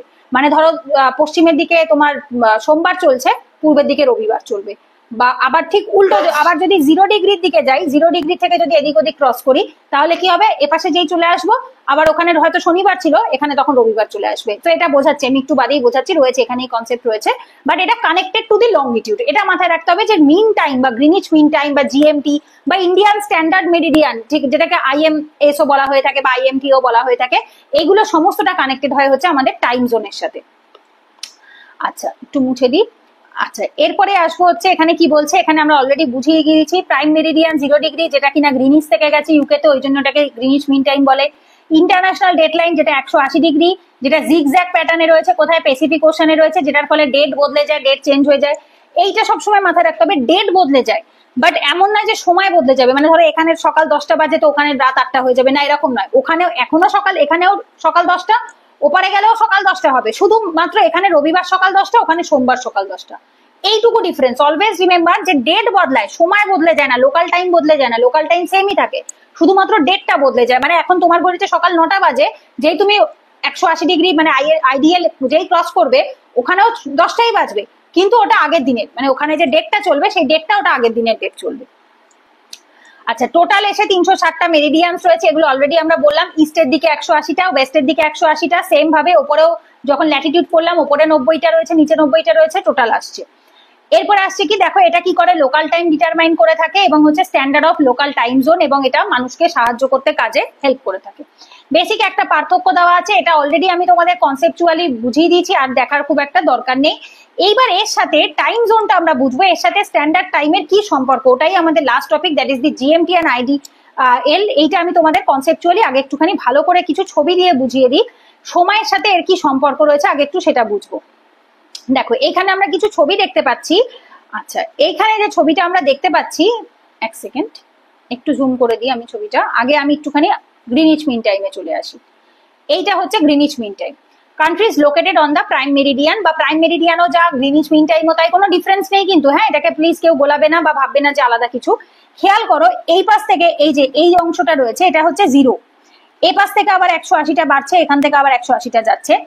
এইবার কি হচ্ছে, এইখানে কেন বলা হচ্ছে যে এই যে পৃথিবীকে যদি আমরা এই বরাবর করে ভাগ করি, এই যে রেখাটা এপাশে যেভাবে যাচ্ছে সেম ভাবে ওপারেও যাবে, রাইট? এটা এই ছবিটাতে দেখো, ভালো করে খেয়াল করো, এই যে রেখাটা এই বরাবর যাচ্ছে, এই রেখাটাকে এই অবধি এসে থেমে যাবে না, কারণ পৃথিবী তো গোল, তো পৃথিবীর ওপাশ থেকে ঘুরেও এই বরাবর ভাবেও একটা নামবে, রাইট? এই বরাবর ভাবেও একটা গোল ভাবে নামবে। তো এই জিনিসটা বোঝার জন্য আমাদেরকে তখন এই ছবিটার হেল্প নিতে হবে। এখানে যে ছবিটা দেখতে পাচ্ছ, এইবারে ভালো বুঝতে পারবে, এই যে 0 ডিগ্রি যাচ্ছিল, এই 0 ডিগ্রি আবার এইভাবে করে গোল করে ঘুরে এসে এইখান থেকে নামবে। এইবার দেখো খেয়াল করো, এইখানেরটা সোজা ভাবে উঠেছে, 0 ডিগ্রিটা সোজা ভাবে উঠেছে, ঠিক আছে, বাট এইখানেরটা দেখো খেয়াল করো, এটা এরকম ভাবে জিগজ্যাগ হয়ে গেছে, এরকম বেঁকে বেঁকে বেঁকে বেঁকে গেছে। কেন বলতো, এটাকে বাকি দেওয়া হয়েছে যাতে কোনো ল্যান্ডের ওপর না পড়ে, কোনো কান্ট্রি, আইল্যান্ড, কোনো দেশ, কোনো জমির ওপরে যাতে না পড়ে। কেন, বাই চান্স যদি জমির ওপরে বা কোনো দেশের ওপরে পড়ে, তাহলে ব্যাপারটা এরকম হয়ে যাবে যে রাশিয়ার এই পাশে 4 তারিখ চলছে, এ পাশে 5 তারিখ চলবে। আরে এটা কি করে সম্ভব, এ পাশে 5 তারিখ চলছে, এ পাশে 4 তারিখ চলছে, এটা তো সম্ভব নয়, তাহলে তো তাদের প্রবলেম হয়ে যাবে কাজে, ঠিক আছে? সো যাতে অ্যাডমিনিস্ট্রেটিভ কাজে কোনো রকম কোনো সমস্যা না হয়, সেই জন্য কোনো ল্যান্ডের ওপরে ফেলা হয়নি, কোনো আইল্যান্ডের ওপরে ফেলা হয়নি, কোনো কান্ট্রির ওপরে ফেলা হয়নি, পুরো ওয়াটারের ওপর দিয়ে নিয়ে যাওয়া হয়েছে। কারণ জেনারেলি ওয়াটারের ওপর তো কোনো দেশও থাকবে না, অ্যাডমিনিস্ট্রেশন বা কোনো টাইম চেঞ্জেসেরও কোনো সমস্যা হবে না। সো দ্যাটস ওয়াই এটাকে কি করা হয়েছে, একটা জিগজ্যাগ প্যাটার্নে এটাকে করা হয়েছে। বাট এই যেটা রয়েছে 0 ডিগ্রি, এই 0 ডিগ্রিটার ফলে কোনো টাইম মানে কোনো ডেট বদলে যায় না। অলওয়েজ রিমেম্বার, এটার ফলে ডেট বদলে যাবে না, ডেট বদলে যাবে না, সময় আগে পিছে হয়, সময় আগে পিছে হয়। যেরকম আমরা বলি না, ভারতের টাইম লন্ডনের থেকে 5.5 ঘন্টা এগিয়ে থাকে, গ্রিনিচ মিন টাইম থেকে 5.5 ঘন্টা এগিয়ে থাকে ইন্ডিয়ার টাইম, এগিয়ে থাকতে পারে যেহেতু এখানে এটা ইন্ডিয়া পূর্ব দিকে আর লন্ডন পশ্চিম দিকে। সো লন্ডনে 5.5 ঘন্টা বাদে সূর্যের দেখা পাবে, ইন্ডিয়ার 5.5 ঘন্টা আগে সূর্যের দেখা পাবে। বোঝা গেছে? ধরো ইন্ডিয়াতে যদি ভোর 5টা সূর্য দেখে, তাহলে ওখানে কখন থাকবে 10:30টায়, মানে ইন্ডিয়াতে যখন 10:30টা বাজবে তখন লন্ডনের কাছে সূর্য গিয়ে পৌঁছবে, মানে লন্ডন সূর্যের সামনে এসে পৌঁছবে, সূর্য গিয়ে পৌঁছবে না, লন্ডন সূর্যের সামনে পৌঁছবে কখন, 5.5 ঘন্টা বাদে, মানে সকাল 10:30টায়। যখন ভারতে সকাল 10:30টা বাজবে তখন লন্ডনে ভোর 5টা বাজবে। সো এই যে জিনিসটা রয়েছে, লন্ডন 5.5 ঘন্টা পিছিয়ে থাকবে, ইন্ডিয়া 5.5 ঘন্টা এগিয়ে থাকবে, এই যে কনসেপ্টটা, এই টাইমের ডিফারেন্সটা 0 ডিগ্রিতে হয়, ডে বদলে যায় না, কোনো দিন বদলে যাবে না। বোঝা গেছে? মানে এমন না যে এটা 4 তারিখ ছিল ওটা 5 তারিখ হয়ে যাবে না, কারণ আমরা জানি 5.5 ঘন্টায় তো একটা দিন বদলে যায় না। দিন কখন বদলে যায়? দিন আর রাতের যে ডিফারেন্স, মানে আগের দিন আর পরের দিনের কনসেপ্ট কখন বদলায়? যখন 24 ঘন্টা হয়ে যায়। দিন আর রাত কখন হয়? ম্যাক্সিমাম 12 ঘন্টার ডিফারেন্স থাকলেই দিন আর রাত হয়, 12 ঘন্টার ডিফারেন্সেই দিন আর রাত হয়ে থাকে। But when it comes to 24 hours, যখন এটা কি হবে 24 ঘন্টা হয়ে যাবে, সে যখন কোনো পার্টিকুলার একটা জিনিসের 24 ঘন্টার ডিফারেন্স হয়ে যায়, তখনই একমাত্র কি হয়ে থাকে, সেটাতে দিনটা বদলে যায়। সো সেই 24 ঘন্টার যে বদলটা, সেটা একমাত্র হয় হচ্ছে এই 180 ডিগ্রি, যেটা ইন্টারন্যাশনাল ডেট লাইনে রয়েছে। বোঝা গেছে? এবার এটাকে আমরা পেয়েছি কিভাবে, এই কনসেপ্টে আমরা পৌঁছলামটা কিভাবে। আর এখানে কিছু ডেটা আছে, একটুখানি তোমরা দেখতে পারো। দেখো, একটা জিনিস সবসময় অলওয়েজ রিমেম্বার, বইয়ে এই নোটে পিডিএফ এ যা আছে তার থেকেও বেশি ভ্যালু অ্যাড তারা পাবে যারা ক্লাস করবে, ক্লাসের পিপিটির থেকেও হেল্প নেবে। মেনলি হচ্ছে ক্লাসটা করবে। ক্লাস করলে একজন টিচার প্রচুর এক্সট্রা ইনফরমেশন দিয়েই ক্লাস করায়। যেমন এই জিনিসটা হয়তো তোমাদের নোটে বা বইয়ের ভেতরে যে পিডিএফটা দেওয়া আছে সেখানে নেই, বাট যারা ক্লাস করছো তাদের এক্সট্রা ভ্যালু অ্যাড। ঠিক আছে? সো অলওয়েজ রিমেম্বার, ক্লাস করলে পর তার কিছু এক্সট্রা ভ্যালু অ্যাড থাকবেই। ইউকে, ফ্রান্স, স্পেন, আলজেরিয়া, মালি, বুরকিনা ফাসো, তোগো, ঘানা, এই যে দেশগুলো রয়েছে এই দেশগুলো থেকে, এবং এখানে রয়েছে কুইন মারুদ ল্যান্ড বা রিজিয়ন অফ আন্টার্কটিকা। আন্টার্কটিকার একটা পার্টিকুলার জায়গা যেটার নাম হচ্ছে কুইন মারুদ ল্যান্ড। এই জায়গাগুলো থেকে হচ্ছে গ্রিনিচ মিন টাইম গেছে। আইডিটিএল কোথা থেকে গেছে মুখস্থই করতে হবে না, বিকজ আইডিটিএল টোটালটা প্যাসিফিক ওশানস এর ওপর থেকে বা যে কোনো ওশানস এর ওপর থেকে চলে গেছে, ওকে পার্টিকুলার কোনো দেশ বা আইল্যান্ডের ওপর থেকে নেওয়া হয়নি। ঠিক আছে? সো এইটা একটুখানি আমাদেরকে মনে রাখতে হবে। এইবার এখান থেকে কিছু ডেটা বা ইনফরমেশন তোমাদের কনসেপচুয়ালি বুঝিয়ে দেবো। এইবার একটা জিনিস ভালো করে বুঝতে হবে, এই যে সময়টা আমরা এই যে প্রত্যেকটা লঙ্গিটিউডের মধ্যে মধ্যে যে ডিফারেন্স গুলো রয়েছে, এই ডিফারেন্সটা জেনারেলি কত 15 ডিগ্রির হয়ে থাকে, 15 ডিগ্রির হয়। কেন 15 ডিগ্রির হয় ভালো করে বোঝো। আমরা জানি যে পৃথিবী নিজের অ্যাক্সিসে পুরো ঘুরতে কত 24 ঘন্টা 24 আওয়ার্স টাইম নিয়ে ফেলে। আর টোটাল কতগুলো ল্যাটিটিউড লঙ্গিটিউড রয়েছে? 360, 360 রয়েছে। সো 360 ডিভাইডেড বাই 24 ইন্টু 60, 6 কেটে যাবে, 6 6, এখানে হচ্ছে 4 6 24, 4 1/4 থাকবে, and that 1/4 is the 15।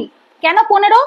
কারণ এই যে 60 মিনিট, ঠিক আছে, 60 1/4 মানে হচ্ছে কি হচ্ছে 60 মিনিটে 1 ঘন্টা বা যেটাই বলো না কেন, সেটার থেকে আসছে কত 1/4 মানে 15 আসছে। সো প্রত্যেকটার মাঝখানে যে ডিফারেন্সটা থাকবে সেটা কত 15 আসবে। ইভেন এটাকে দিয়েও যদি আমরা গুণ করি, 15 ইন্টু 12 যদি করি, 15 ইন্টু 12 করি, সেক্ষেত্রেও আমরা 180 পেয়ে যাচ্ছি। তো এইটাই এখানে বলা আছে, আর্থ রোটেট করছে 360 ডিগ্রি কত 24 ঘন্টাতে, আর সেখান থেকে আমরা কত পাচ্ছি 15 ডিগ্রি ইন 1 আওয়ার, মানে 1 ঘন্টায় 15 ডিগ্রি ল্যাটিটিউড গুলো যেতে পারে। তার মানে প্রত্যেকটা ল্যাটিটিউড থেকে আর একটা ল্যাটিটিউডের যে মধ্যে যে ডিফারেন্সটা রয়েছে সেটা কত 15 ডিগ্রি ডিফারেন্স রয়েছে, আর হচ্ছে তার সময় কত লাগবে 1 আওয়ার টাইম লাগবে। তার মানে 1 ঘন্টায় 15 ডিগ্রি যায়। তাহলে অরুণাচল প্রদেশ আর গুজরাটের মধ্যে কতটা ডিফারেন্স আছে? আমি ভারতের পয়েন্ট অফ ভিউ বলছি কেন, বিকজ তাতে আমরা যেহেতু ভারতের নাগরিক আমাদের বুঝতে সুবিধা হয়। এই যে একটু ওয়েট করো,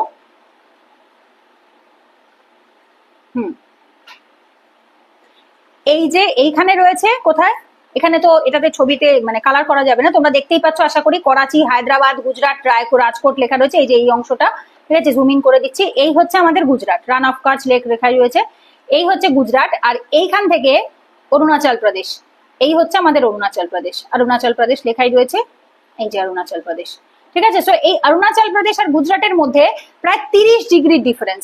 আর সময় 30 ডিগ্রি মানে কত, আমরা এক ডিগ্রি মানে 15 ডিগ্রি যদি হয় 1 ঘন্টায়, তাহলে 30 ডিগ্রি কতক্ষণে হবে? 2 ঘন্টায়, 2 আওয়ার্স।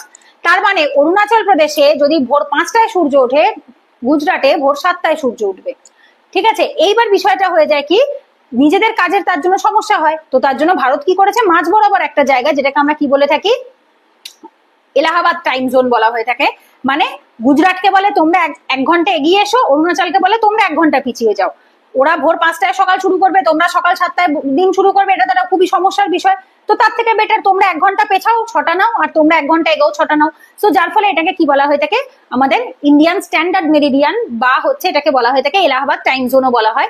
যখন সেটা আমরা ইন্ডিয়ান জিওগ্রাফি পড়বো সেখানে আমরা ইন ডিটেল আলোচনা করবো। এটা যেহেতু ইন্ডিয়ান জিওগ্রাফি নয়, দ্যাটস ওয়াই আমি এটা এখানে কভার করছি না।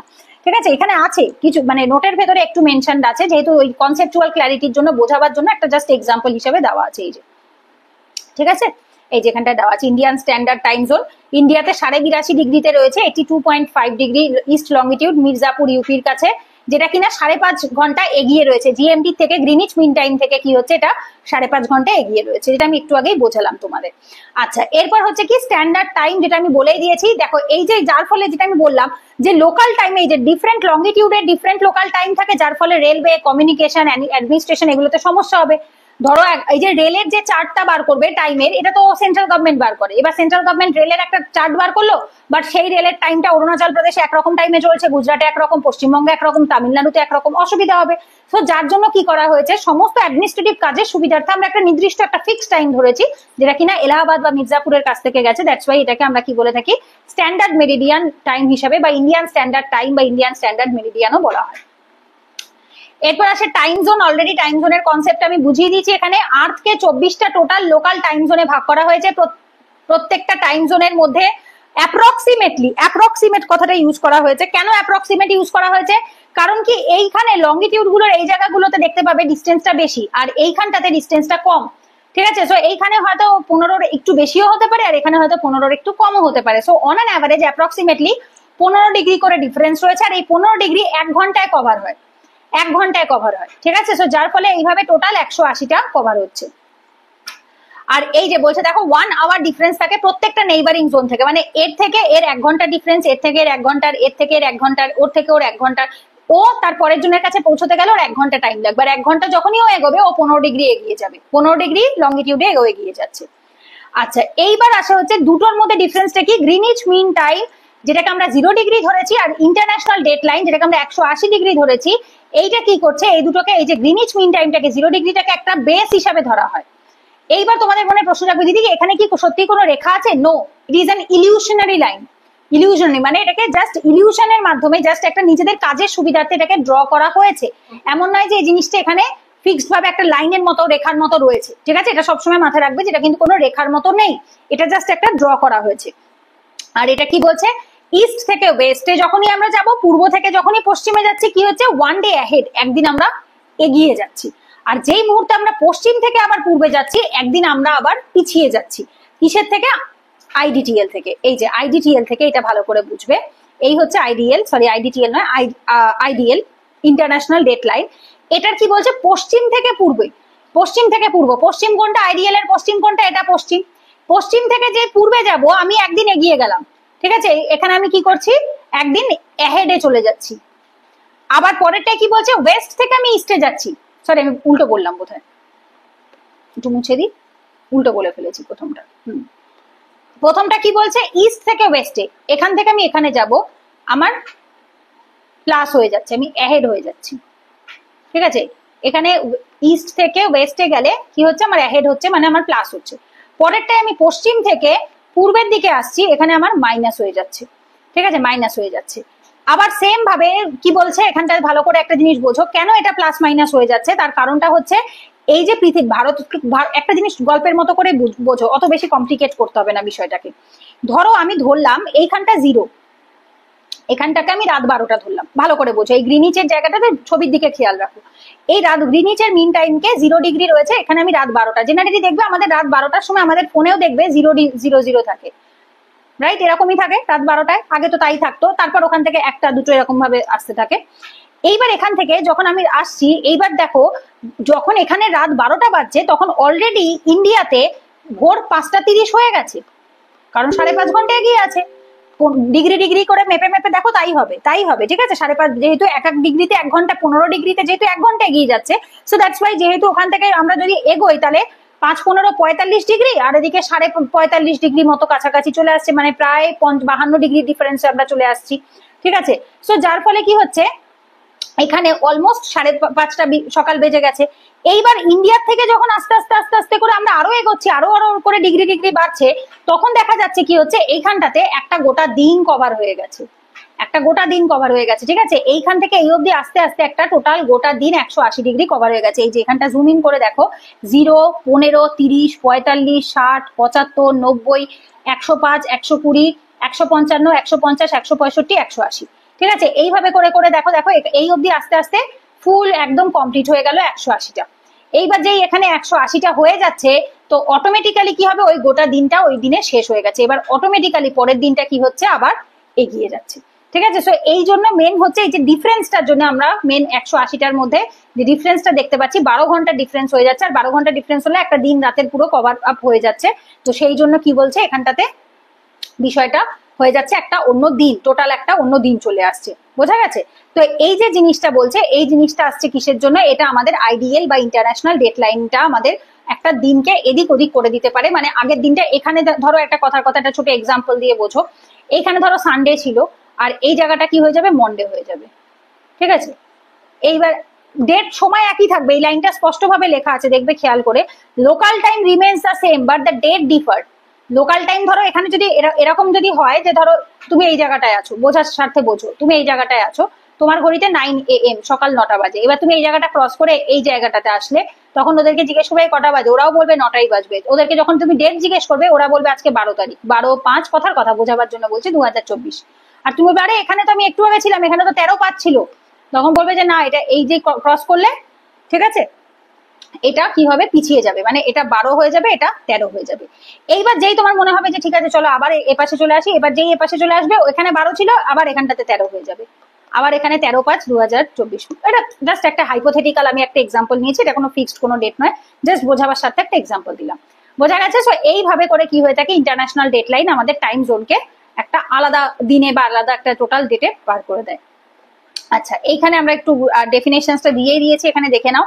যেটা একটা ইমাজিনারি লাইন, অলরেডি বললাম হাইপোথেটিক্যাল, এটা কোনো বাস্তবে লাইন নেই, ইমাজিনারি বা ইলিউশনারি, যেটা এটা জাস্ট এটাকে রাখা হয়েছে, জাস্ট ধরা হয়েছে, এটা এরকম নয় যেটা সত্যি ওখানে একটা লাইন আঁকা রয়েছে, না এরকম নয়, ঠিক আছে। অ্যাপ্রক্সিমেটলি 180টা লংগিটিউড রয়েছে প্যাসিফিক ওশানসে, এই যে 180 ডিগ্রি লংগিটিউড এখানে রয়েছে।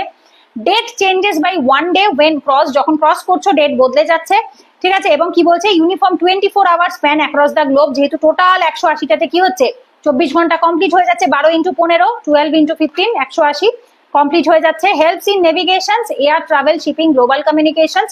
বলছে কি যদি আইডিটিএল না থাকতো তাহলে কি হতো ইন্টারন্যাশনাল ট্রেড বা হচ্ছে ট্রাভেল এগুলোতে খুবই কনফিউশন ক্রিয়েট হতে পারতো, সো যার জন্য এটাকে আনা হয়েছে। পজিশন সেটা মোটামুটি 180 ডিগ্রি মেরিডিয়ানে রয়েছে, এটা জিগজ্যাগ রয়েছে, অলরেডি বললাম যে যাতে এই যে to cutting across the countries and island. Deviations কোন কোন জায়গাতে রয়েছে দেখো, এই যে বাঁকা যে দাগগুলো রয়েছে না এগুলোকে ডেভিয়েশন বলে। এই যে আঁকা বাঁকা হয়েছে কোন কোন জায়গায় একবার দেখে নাও। সাইবেরিয়ার কাছে ইস্টওয়ার্ড নিয়ার সাইবেরিয়া, এলটুয়ান আইল্যান্ড যেটা ইউএস এর কাছে, আর ওয়েস্টওয়ার্ড নিয়ার ফিজি, সামোয়া, তোঙ্গা, কিরবাতি। এগুলো ফিচার, এগুলো ডেটা ফ্যাক্টস, ঠিক আছে। এই ডেটা বা ফ্যাক্টস গুলো মুখস্থ করবে, কারণ এটা ম্যাপ দেখে বোঝার উপায় নেই, এই ম্যাপ দেখে এটা বোঝার উপায় নেই যেটা কোন কোন জায়গায় কাটিং রয়েছে। সো দ্যাটস ওয়াই এই জায়গার নামগুলো একটু মনে রাখবে যে এই জায়গাগুলোতে কোথাও কোথাও ইস্টওয়ার্ড কাটিং হয়েছে, কোথাও ওয়েস্টওয়ার্ড কাটিং হয়েছে। যখন ওয়েস্টওয়ার্ড মানে এইটাকে ওয়েস্টওয়ার্ড বলা হচ্ছে, আর যখন এইগুলো হচ্ছে ইস্টওয়ার্ড, এই যে ওয়েস্টওয়ার্ডে কোথায়, ইস্টওয়ার্ডে কোথায় কোথায় হয়েছে, এই যে পূর্ব দিকে কোথায় কোথায় ঢুকেছে, সাইবেরিয়াতে, এলটুয়ান আইল্যান্ডসে, এগুলোতে ইস্টওয়ার্ড কাটিং হয়েছে। আর ওয়েস্টওয়ার্ড কাটিং ফিজি, সামোয়া, তোঙ্গা, কিরবাতি এগুলোতে ওয়েস্টওয়ার্ড কাটিং হয়েছে। ক্লিয়ার? ব্যাস। আর এই যে ডেট চেঞ্জেস এর যে রুলটা যেটা আমি বললাম, ফ্রম ওয়েস্ট থেকে ইস্টে সাবস্ট্রাক্ট 1 ডে, যখন তুমি পশ্চিম থেকে পূর্বে যাবে, পশ্চিম থেকে পূর্বে যাচ্ছ তখন তুমি একদিনকে বিয়োগ করে দেবে, মানে তুমি আবার পিছিয়ে যাবে, 13 থেকে আবার 12 হয়ে যাচ্ছ পশ্চিম থেকে, যেহেতু তুমি পূর্বে গেছিলে। আবার যখন তুমি পূর্ব থেকে পশ্চিমে যাবে তখন তোমার আবার +1 একটা ডেট অ্যাড হয়ে যাবে, তুমি আবার 12 থেকে 13তে চলে আসবে। সো এই প্রথমে 13 থেকে 12 গেলে আবার 12 থেকে 13তে চলে আসলে। সো বাট এই যে বললাম লোকাল টাইম সেমই থাকবে। লোকাল টাইম কোনটাকে বোঝানো হচ্ছে, কাছাকাছি এলাকায় যারা রয়েছে, this is call local time. যেমন ভালো করে একটা জিনিস বোঝো, এই যে জায়গাটা আর এই জায়গাটা অলমোস্ট লোকাল, এরা তো লোকাল, এই যে জায়গাটা আর এই জায়গাটা এরাও লোকাল, তো এদের সময়ের কোনো ডিফারেন্স নেই, কিন্তু এখানেও সকাল 9টা এখানেও সকাল 9টা, শুধু ডেটটা বদলে গেছে আর কিছু না, শুধুমাত্র ডেট বদলে গেছে। দ্যাটস ওয়াই কোনো দেশকে ভাগ করা হয়নি। যদি দেশকে ভাগ করা হয় তাহলে খুবই সমস্যা হয়ে যাবে যে একই দেশের মধ্যে আলাদা আলাদা দিন, সেটা কি করে সম্ভব, ঠিক আছে। সো দ্যাটস ওয়াই এটা কোনোভাবে দেশকে বদলাচ্ছে না। ক্লিয়ার? আর এখানে আমাদের এই টপিকটা মানে তোমাদের জিওগ্রাফির 2 নাম্বার ক্লাস কমপ্লিট হচ্ছে। আমার পক্ষে যতটা পসিবল হয়েছে এখানে বোঝাবার আমি চেষ্টা করেছি। যদি কোনো টপিক মিস হয়ে গিয়ে থাকে বা যদি কোনো টপিকে কোনো ডাউট থেকে থাকে তোমরা কমেন্টে জানাতে পারো। আমি নেক্সট যখন ক্লাস করবো আমি কমেন্টগুলো আগেই পড়ে রাখি, নেক্সট যখন মানে 3 নাম্বার চ্যাপ্টারের যখন ক্লাস করাবো তখন আমি সেই ডাউটগুলোকে অ্যাড্রেস করে দেবো। আগেই এই 3 নাম্বার চ্যাপ্টার আপলোড হওয়ার আগেই কমেন্ট করে দেবে, যারা হয়তো একটু পরে দেখছো তারা পরে কমেন্ট করবে, সেটা যখন 4 নাম্বার বা 5 নাম্বার ক্লাস হবে সেখানেও আমি অ্যাড্রেস করে দিয়ে দেবো। আর আমরা চেষ্টা করবো মোটামুটি আমাদের ফিজিক্যালের ক্লাসগুলো হয়ে যাক, তারপর আমরা একটা ফ্রিতে গুগল মিটে ডাউট ক্লিয়ারিং সেশন করবো, ঠিক আছে। ডোন্ট ওয়ারি, ডাউট ক্লিয়ারিং সেশনও হবে। তো ফিজিক্যালের ক্লাস কিছু অন্তত 10-12টা 15টা ক্লাস যখন হয়ে যাবে, তোমাদের যার যা ডাউট আছে একটা জায়গায় করে লিখে রাখবে। ফ্রিতে টেলিগ্রাম চ্যানেলে গুগল মিটের লিঙ্ক পাঠিয়ে দেওয়া হবে, সেখানে জয়েন করবে। সেখানে ডাউট ক্লিয়ারিং সেশনস হবে, তোমাদের যার যা প্রশ্ন থাকবে মুখে জিজ্ঞেস করতে পারবে, অ্যান্সারও বলে দেওয়া হবে। ঠিক আছে, ক্লাসটা এখানে আমি কমপ্লিট করব, বেশি বড় করছি না ক্লাসটা, এমনি অনেকটা আশা করি লেন্দি হয়েই গেছে, প্রায় 1-1.5 ঘন্টার বেশি তো হয়েই যাবে, কারণ প্রত্যেকটা ক্লাসই 1-2 ঘন্টাই হবে, কারণ যেহেতু এক একটা চ্যাপ্টার আমাদের ফুল এক একটা ক্লাসে কমপ্লিট করাচ্ছি। তো যদি ক্লাসগুলো থেকে উপকার হয়ে থাকে, ভালো লাগে, তাহলে অবশ্যই একটা লাইক করো, কমেন্টে জানিও, আর চ্যানেলটা অবশ্যই সাবস্ক্রাইব করে রেখো। ভিডিওগুলো ক্লাসগুলো অতি অবশ্যই বন্ধুদের সাথে বেশি বেশি পরিমাণে শেয়ার করে দিও, যাতে তাদের উপকার হয়। তো চলো পরের ভিডিওতে দেখা হচ্ছে, ততক্ষণ সবাই সুস্থ থেকো, ভালো থেকো, রাধে রাধে।